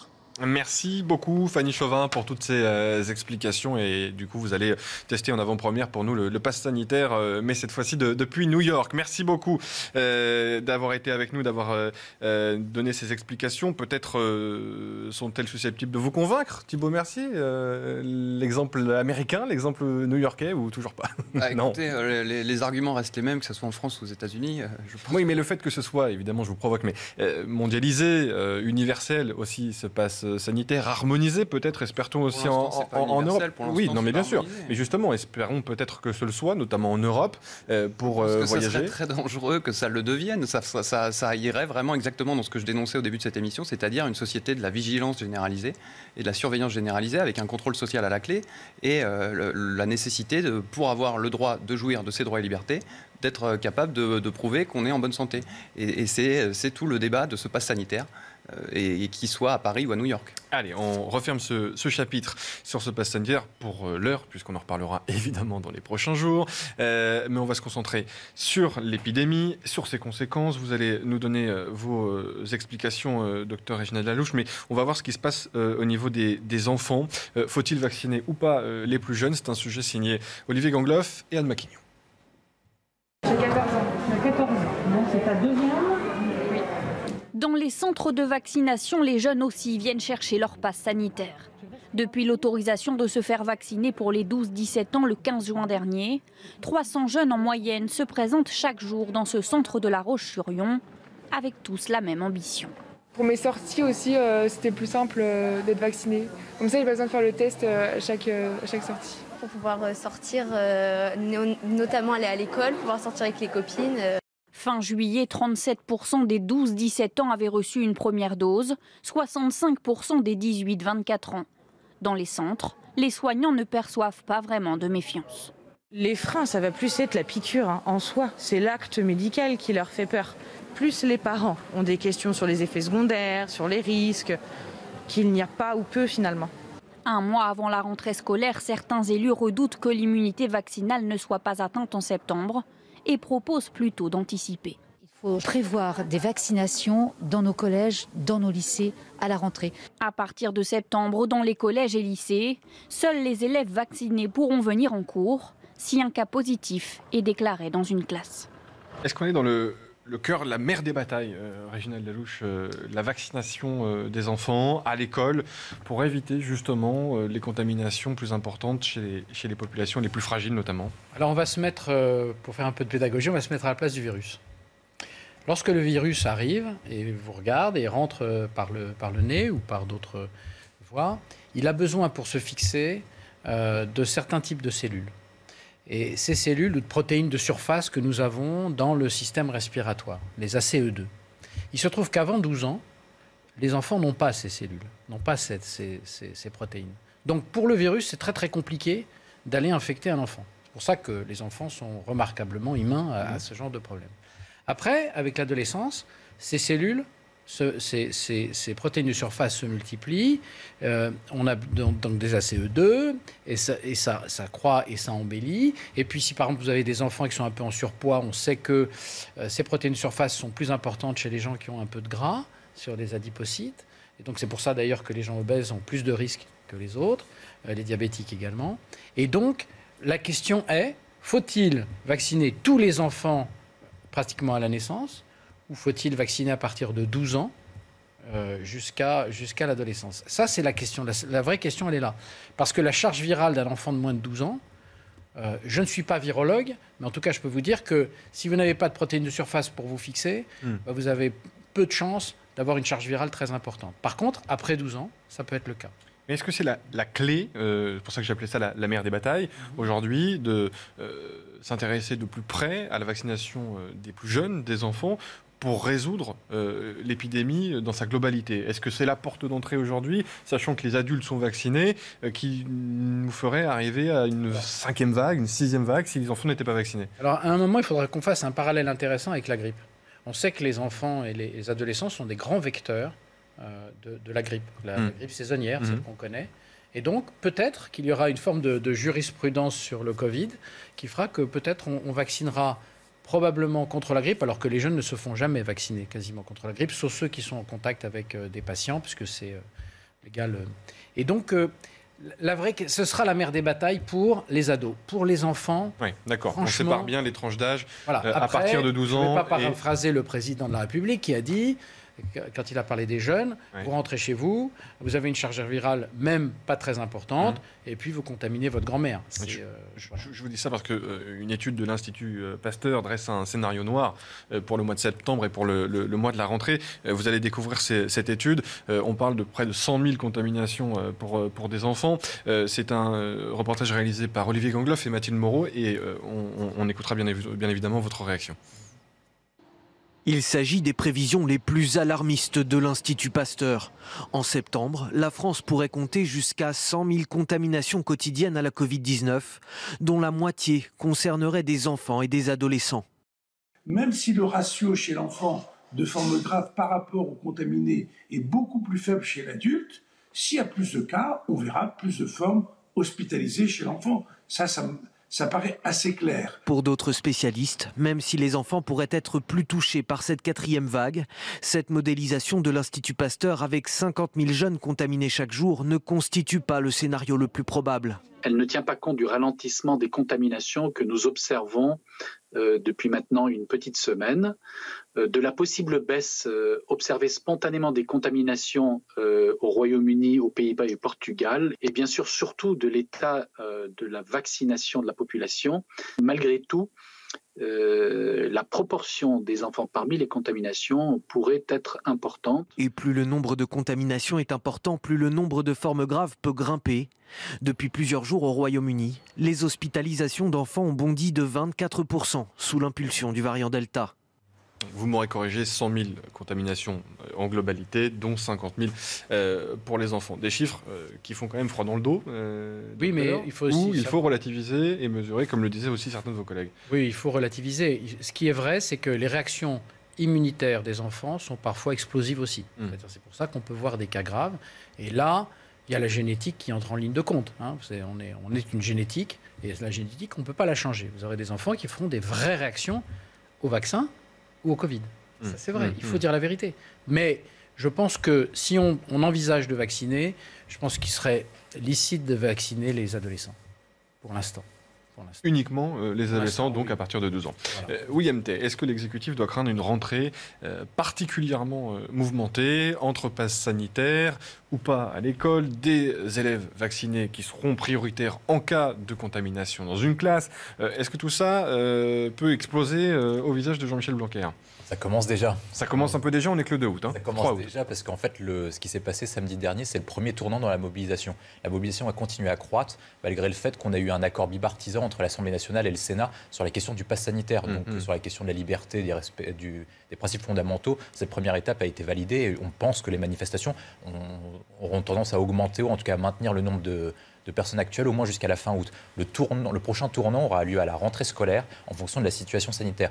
Si Jean-Michel Blanquer maintient son protocole, il est vraisemblable qu'il accentue les doubles fractures sociales et territoriales dans les écoles, parce qu'il est impossible à l'heure actuelle d'avoir 0 cas dans une école, dû égard aux chiffres qu'on voit au Royaume-Uni et dans les autres pays, auxquels on suivra vraisemblablement la même courbe. Ensuite, après, sur la question de Pasteur, je pense que l'étude est un peu excessive, ils ont l'habitude de le faire. Ce qu'on observe plutôt au Royaume-Uni, c'est qu'on assiste à une baisse du nombre de cas. Et pour revenir sur votre point, en fait, le gouvernement aura un choix à la rentrée. Si la situation sanitaire continue à être tendue, il devra mettre en place la vaccination obligatoire des personnes à risque pour éviter la tension dans les hôpitaux, pour éviter la question du confinement. Si par cas la situation sanitaire évolue plutôt à la baisse, comme c'est le cas au Royaume-Uni avec l'évolution de la vaccination, il faudra qu'il retire des mesures du pass sanitaire. J'en ai ciblé 3 précisément. La question du pass sanitaire implicite dans les écoles, la question du pass sanitaire dans les bars et restaurants, mais maintien dans les cinémas, parce que c'est normal de présenter son ticket plus un pass éventuellement. En tout cas, ce n'est pas dérangeant dans la vie quotidienne. Et puis le 3e point, c'est de revenir sur la question du test PCR payant pour le rendre gratuit, pour ne pas créer une fracture entre la France des vaccinés et celle des non-vaccinés.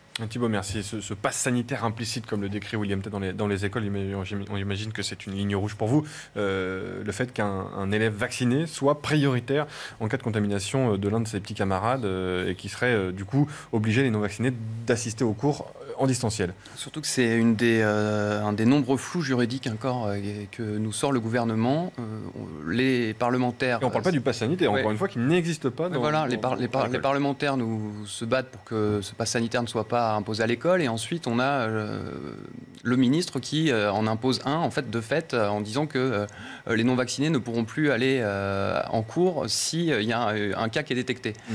Il faut se poser la question de la légalité de ces mesures et aussi de la communication du gouvernement depuis le début de cette crise et aussi du fait que est-ce que le droit compte pour le gouvernement? On n'a pas l'impression, entre les recommandations, la loi qui est passée et des circulaires qui vont être prises derrière. Et Kylian Boissard, c'est vrai que l'on peut se poser la question de la discrimination entre les élèves vis-à-vis de la vaccination.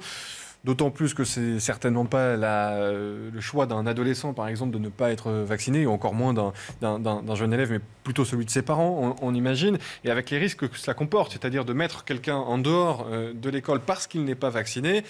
On a entendu le président de la République et le ministre de l'Éducation nationale depuis un an nous dire qu'il fallait retrouver le chemin de l'école. Là, c'est vrai qu'on a un petit peu de mal à comprendre.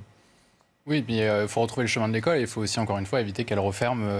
comme ça a été déjà le cas. C'est vraiment... On est dans la quadrature du cercle, là. C'est-à-dire qu'on va écarter, éloigner de l'école quelqu'un qui n'est pas vacciné pour maintenir l'école ouverte. Est-ce qu'il n'y a pas un risque, encore une fois, d'une détresse scolaire, sociale, psychologique aussi pour l'enfant que l'on éloigne ?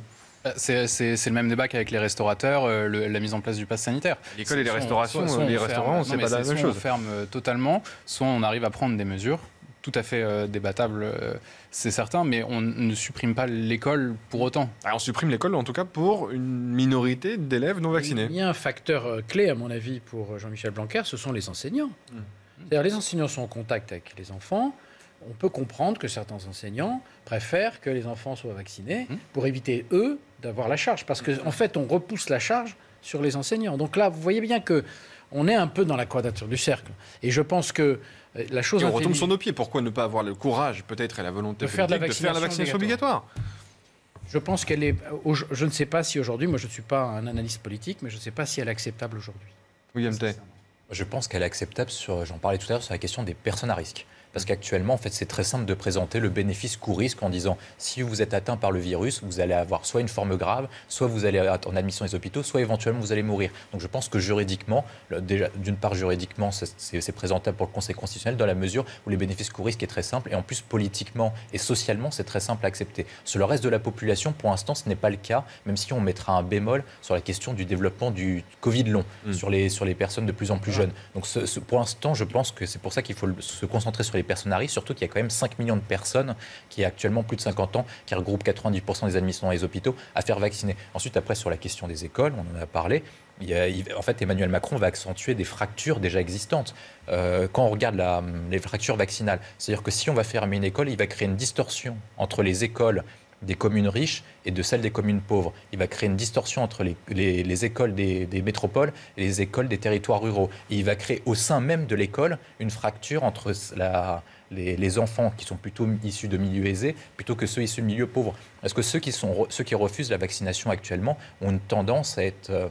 il y a plus de chances quand vous êtes pauvre de refuser la vaccination que quand vous êtes plutôt d'un milieu aisé. Donc en fait, Emmanuel Macron va complètement fracturer l'école alors qu'on a besoin de l'école. C'est le seul espace commun qui nous reste pour pouvoir développer ce que j'appelais tout à l'heure, préparer la France de l'après-crise. Actuellement, il accentue des crises qui sont déjà existantes et il reproduit exactement la même erreur que lors des Gilets jaunes. Il oppose la France d'en haut contre la France d'en bas. Il oppose la France des élites contre la France de ce qu'il appelle des gens qui ne sont rien. Dans la gare, on croit ceux qui réussissent et ceux qui ne sont rien. Et donc en fait, il va reproduire le même risque et je pense que politiquement, c'est dévastateur en vue de l'élection présidentielle de 2022. Oui, mais pour revenir sur la vaccination obligatoire, il y a effectivement les gens dont les comorbidités sont connues, mais vous avez aussi des patients qui ont des comorbidités qui ne sont pas connues. Alors là, on s'en sort plus. Hein, oui, mais ça veut dire que les 5 millions ne sont pas 5 millions. Ouais. C'est-à-dire que vous pouvez avoir des gens... Vous voulez dire que statistiquement, il y en a plus? Il y en a beaucoup plus. Mais ça me fait penser à quelque chose, c'est l'emprise de la médecine sur nos vies. Je pense à la définition de l'OMS de la santé qui nous dit que c'est un état complet de santé, bien-être mental, physique et moral. Mais quand on regarde cette définition de la santé, un état complet, qui autour de la table est en état complet de santé? Donc finalement, ce que ça nous dit, c'est que l'homme, le simple fait de sa naissance, n'est pas en bonne santé. Et donc on doit lui mettre un médecin au-dessus de lui tout au long de sa vie. D'ailleurs, l'homme moderne naît à l'hôpital et meurt à l'hôpital. Donc il vit dans un augustinienne de la médecine. Il vit dans un hôpital en fait. Finalement, c'est ça qu'on nous dit. C'est qu'on est voilà, c'est la vision moderne de la médecine. Et il faut quand même se poser la question, puisque évidemment, il y aura toujours un risque qu'on ne connaisse pas les comorbidités d'une personne. Et il y aura toujours un risque de mourir. Le simple fait de prendre votre voiture le matin et d'aller sur l'autoroute, vous pourrez mourir. Il faut accepter ce côté de la vie qui fait qu'on peut mourir du jour au lendemain. Je rappelle que l'espérance de vie en bonne santé entre le début du siècle du XXe et la fin du XXe a largement évolué. Pourquoi? Par la prise en charge médicale, par la vaccination, par l'amélioration des conditions de vie, par la suffisance alimentaire et par l'hygiène. Et qu'au fond, tout ça, c'est pas parce qu'on n'a pas dit que les gens étaient malades et qu'ils avaient besoin absolument d'un médecin. De toute façon, il n'y a pas assez de médecins pour s'en occuper. Donc de toute façon, comme ça, c'est réglé. Non, je pense qu'il y a un problème sur qu'est-ce qu'on est prêt à accepter comme dégâts du Covid. Voilà. Où est-ce qu'on met le curseur?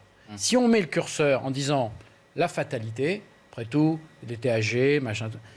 Et ça, je ne pense pas que les Français soient prêts à l'entendre. Allez, on a beaucoup parlé de la situation sanitaire avec des schémas parfois pessimistes depuis le début de cette émission, mais on va avoir une lueur d'optimisme, une lueur d'espoir. La baisse des contaminations, on s'aperçoit que ça a lieu dans certains départements. Regardez ce reportage signé Olivier Gangloff et Mathilde Moreau. Et si l'épidémie commençait à perdre du terrain en France? Les derniers chiffres pourraient le laisser entendre. Les courbes semblent baisser depuis quelques jours dans certains départements, comme dans les Pyrénées-Orientales, la Charente-Maritime et Paris, pourtant très touchés ces dernières semaines par le variant Delta. Mais il faut rester prudent, prévient ce médecin généraliste. La baisse, on est content, on est heureux qu'il y ait cette baisse relative, mais elle n'a que 24-48 heures. Il faut faire extrêmement attention, il ne faut pas baisser la pression. Il faut qu'on gagne cette bataille, il faut qu'on l'assomme, ce virus. Tant qu'on ne l'aura pas assommé, on n'y arrivera pas. Car pour le moment, expliquer cette légère baisse reste difficile. On pourrait penser que c'est lié à l'augmentation de la vaccination. Cela étant, il faut se méfier avec ce virus, parce qu'il a une tendance toujours à rester un petit peu calme comme ça, et puis après une tendance assez exponentielle. Et que ce qu'il faut, c'est voir à quel moment la pente remonte. Pour l'instant, on a de bonnes nouvelles sur certains départements. Alors pour ce médecin, il reste une solution pour réellement faire baisser la courbe, la vaccination. Il y a pas mal ces médecins dans ce reportage. Il est intéressant. En tout cas, je trouve qu'il a des bons arguments. Et... Je vais demander qu'il n'y ait aucune réflexion. Je n'ai pas été suivi. Excusez-nous auprès de nos téléspectateurs. On ne savait pas que vous étiez à la fois sur ce plateau et dans le reportage. Promis, on ne paye pas le docteur Alouche. C'est un invité qui donne évidemment son avis en tant que médecin et professionnel de santé. Mais effectivement, au cœur du mois d'août, vous êtes parfois peu nombreux à venir et on vous remercie de nous éclairer en tout cas. Voilà, mais on vous remercie bien évidemment. C'est un compliment. Mais si, bien sûr, on vous remercie évidemment de nous donner votre avis et vos lumières et vos connaissances sur la vaccination parce qu'on en parle énormément depuis plusieurs jours maintenant et en attendant évidemment la décision du Conseil constitutionnel, ce sera jeudi sur le pass sanitaire. William, c'est plutôt une bonne nouvelle en tout cas, je ne veux pas vous faire réagir une nouvelle fois, Régina Dalouche, mais en tout cas sur le plan sanitaire et épidémiologique, on voit que la vaccination porte ses fruits. Oui, mais et que tout ce qu'on a dit jusqu'à présent est peut-être aussi marginal et que les gens qui sont réfractaires au vaccin sont pas si nombreux que ce que l'on peut croire aussi. Ce qu'on sait, c'est que depuis décembre, on suit exactement la même courbe que le Royaume-Uni, quasiment en tout point. Donc on sait actuellement que si on arrive à un taux de vaccination de 80%, on aura une baisse du nombre de cas, comme c'est le cas actuellement au Royaume-Uni.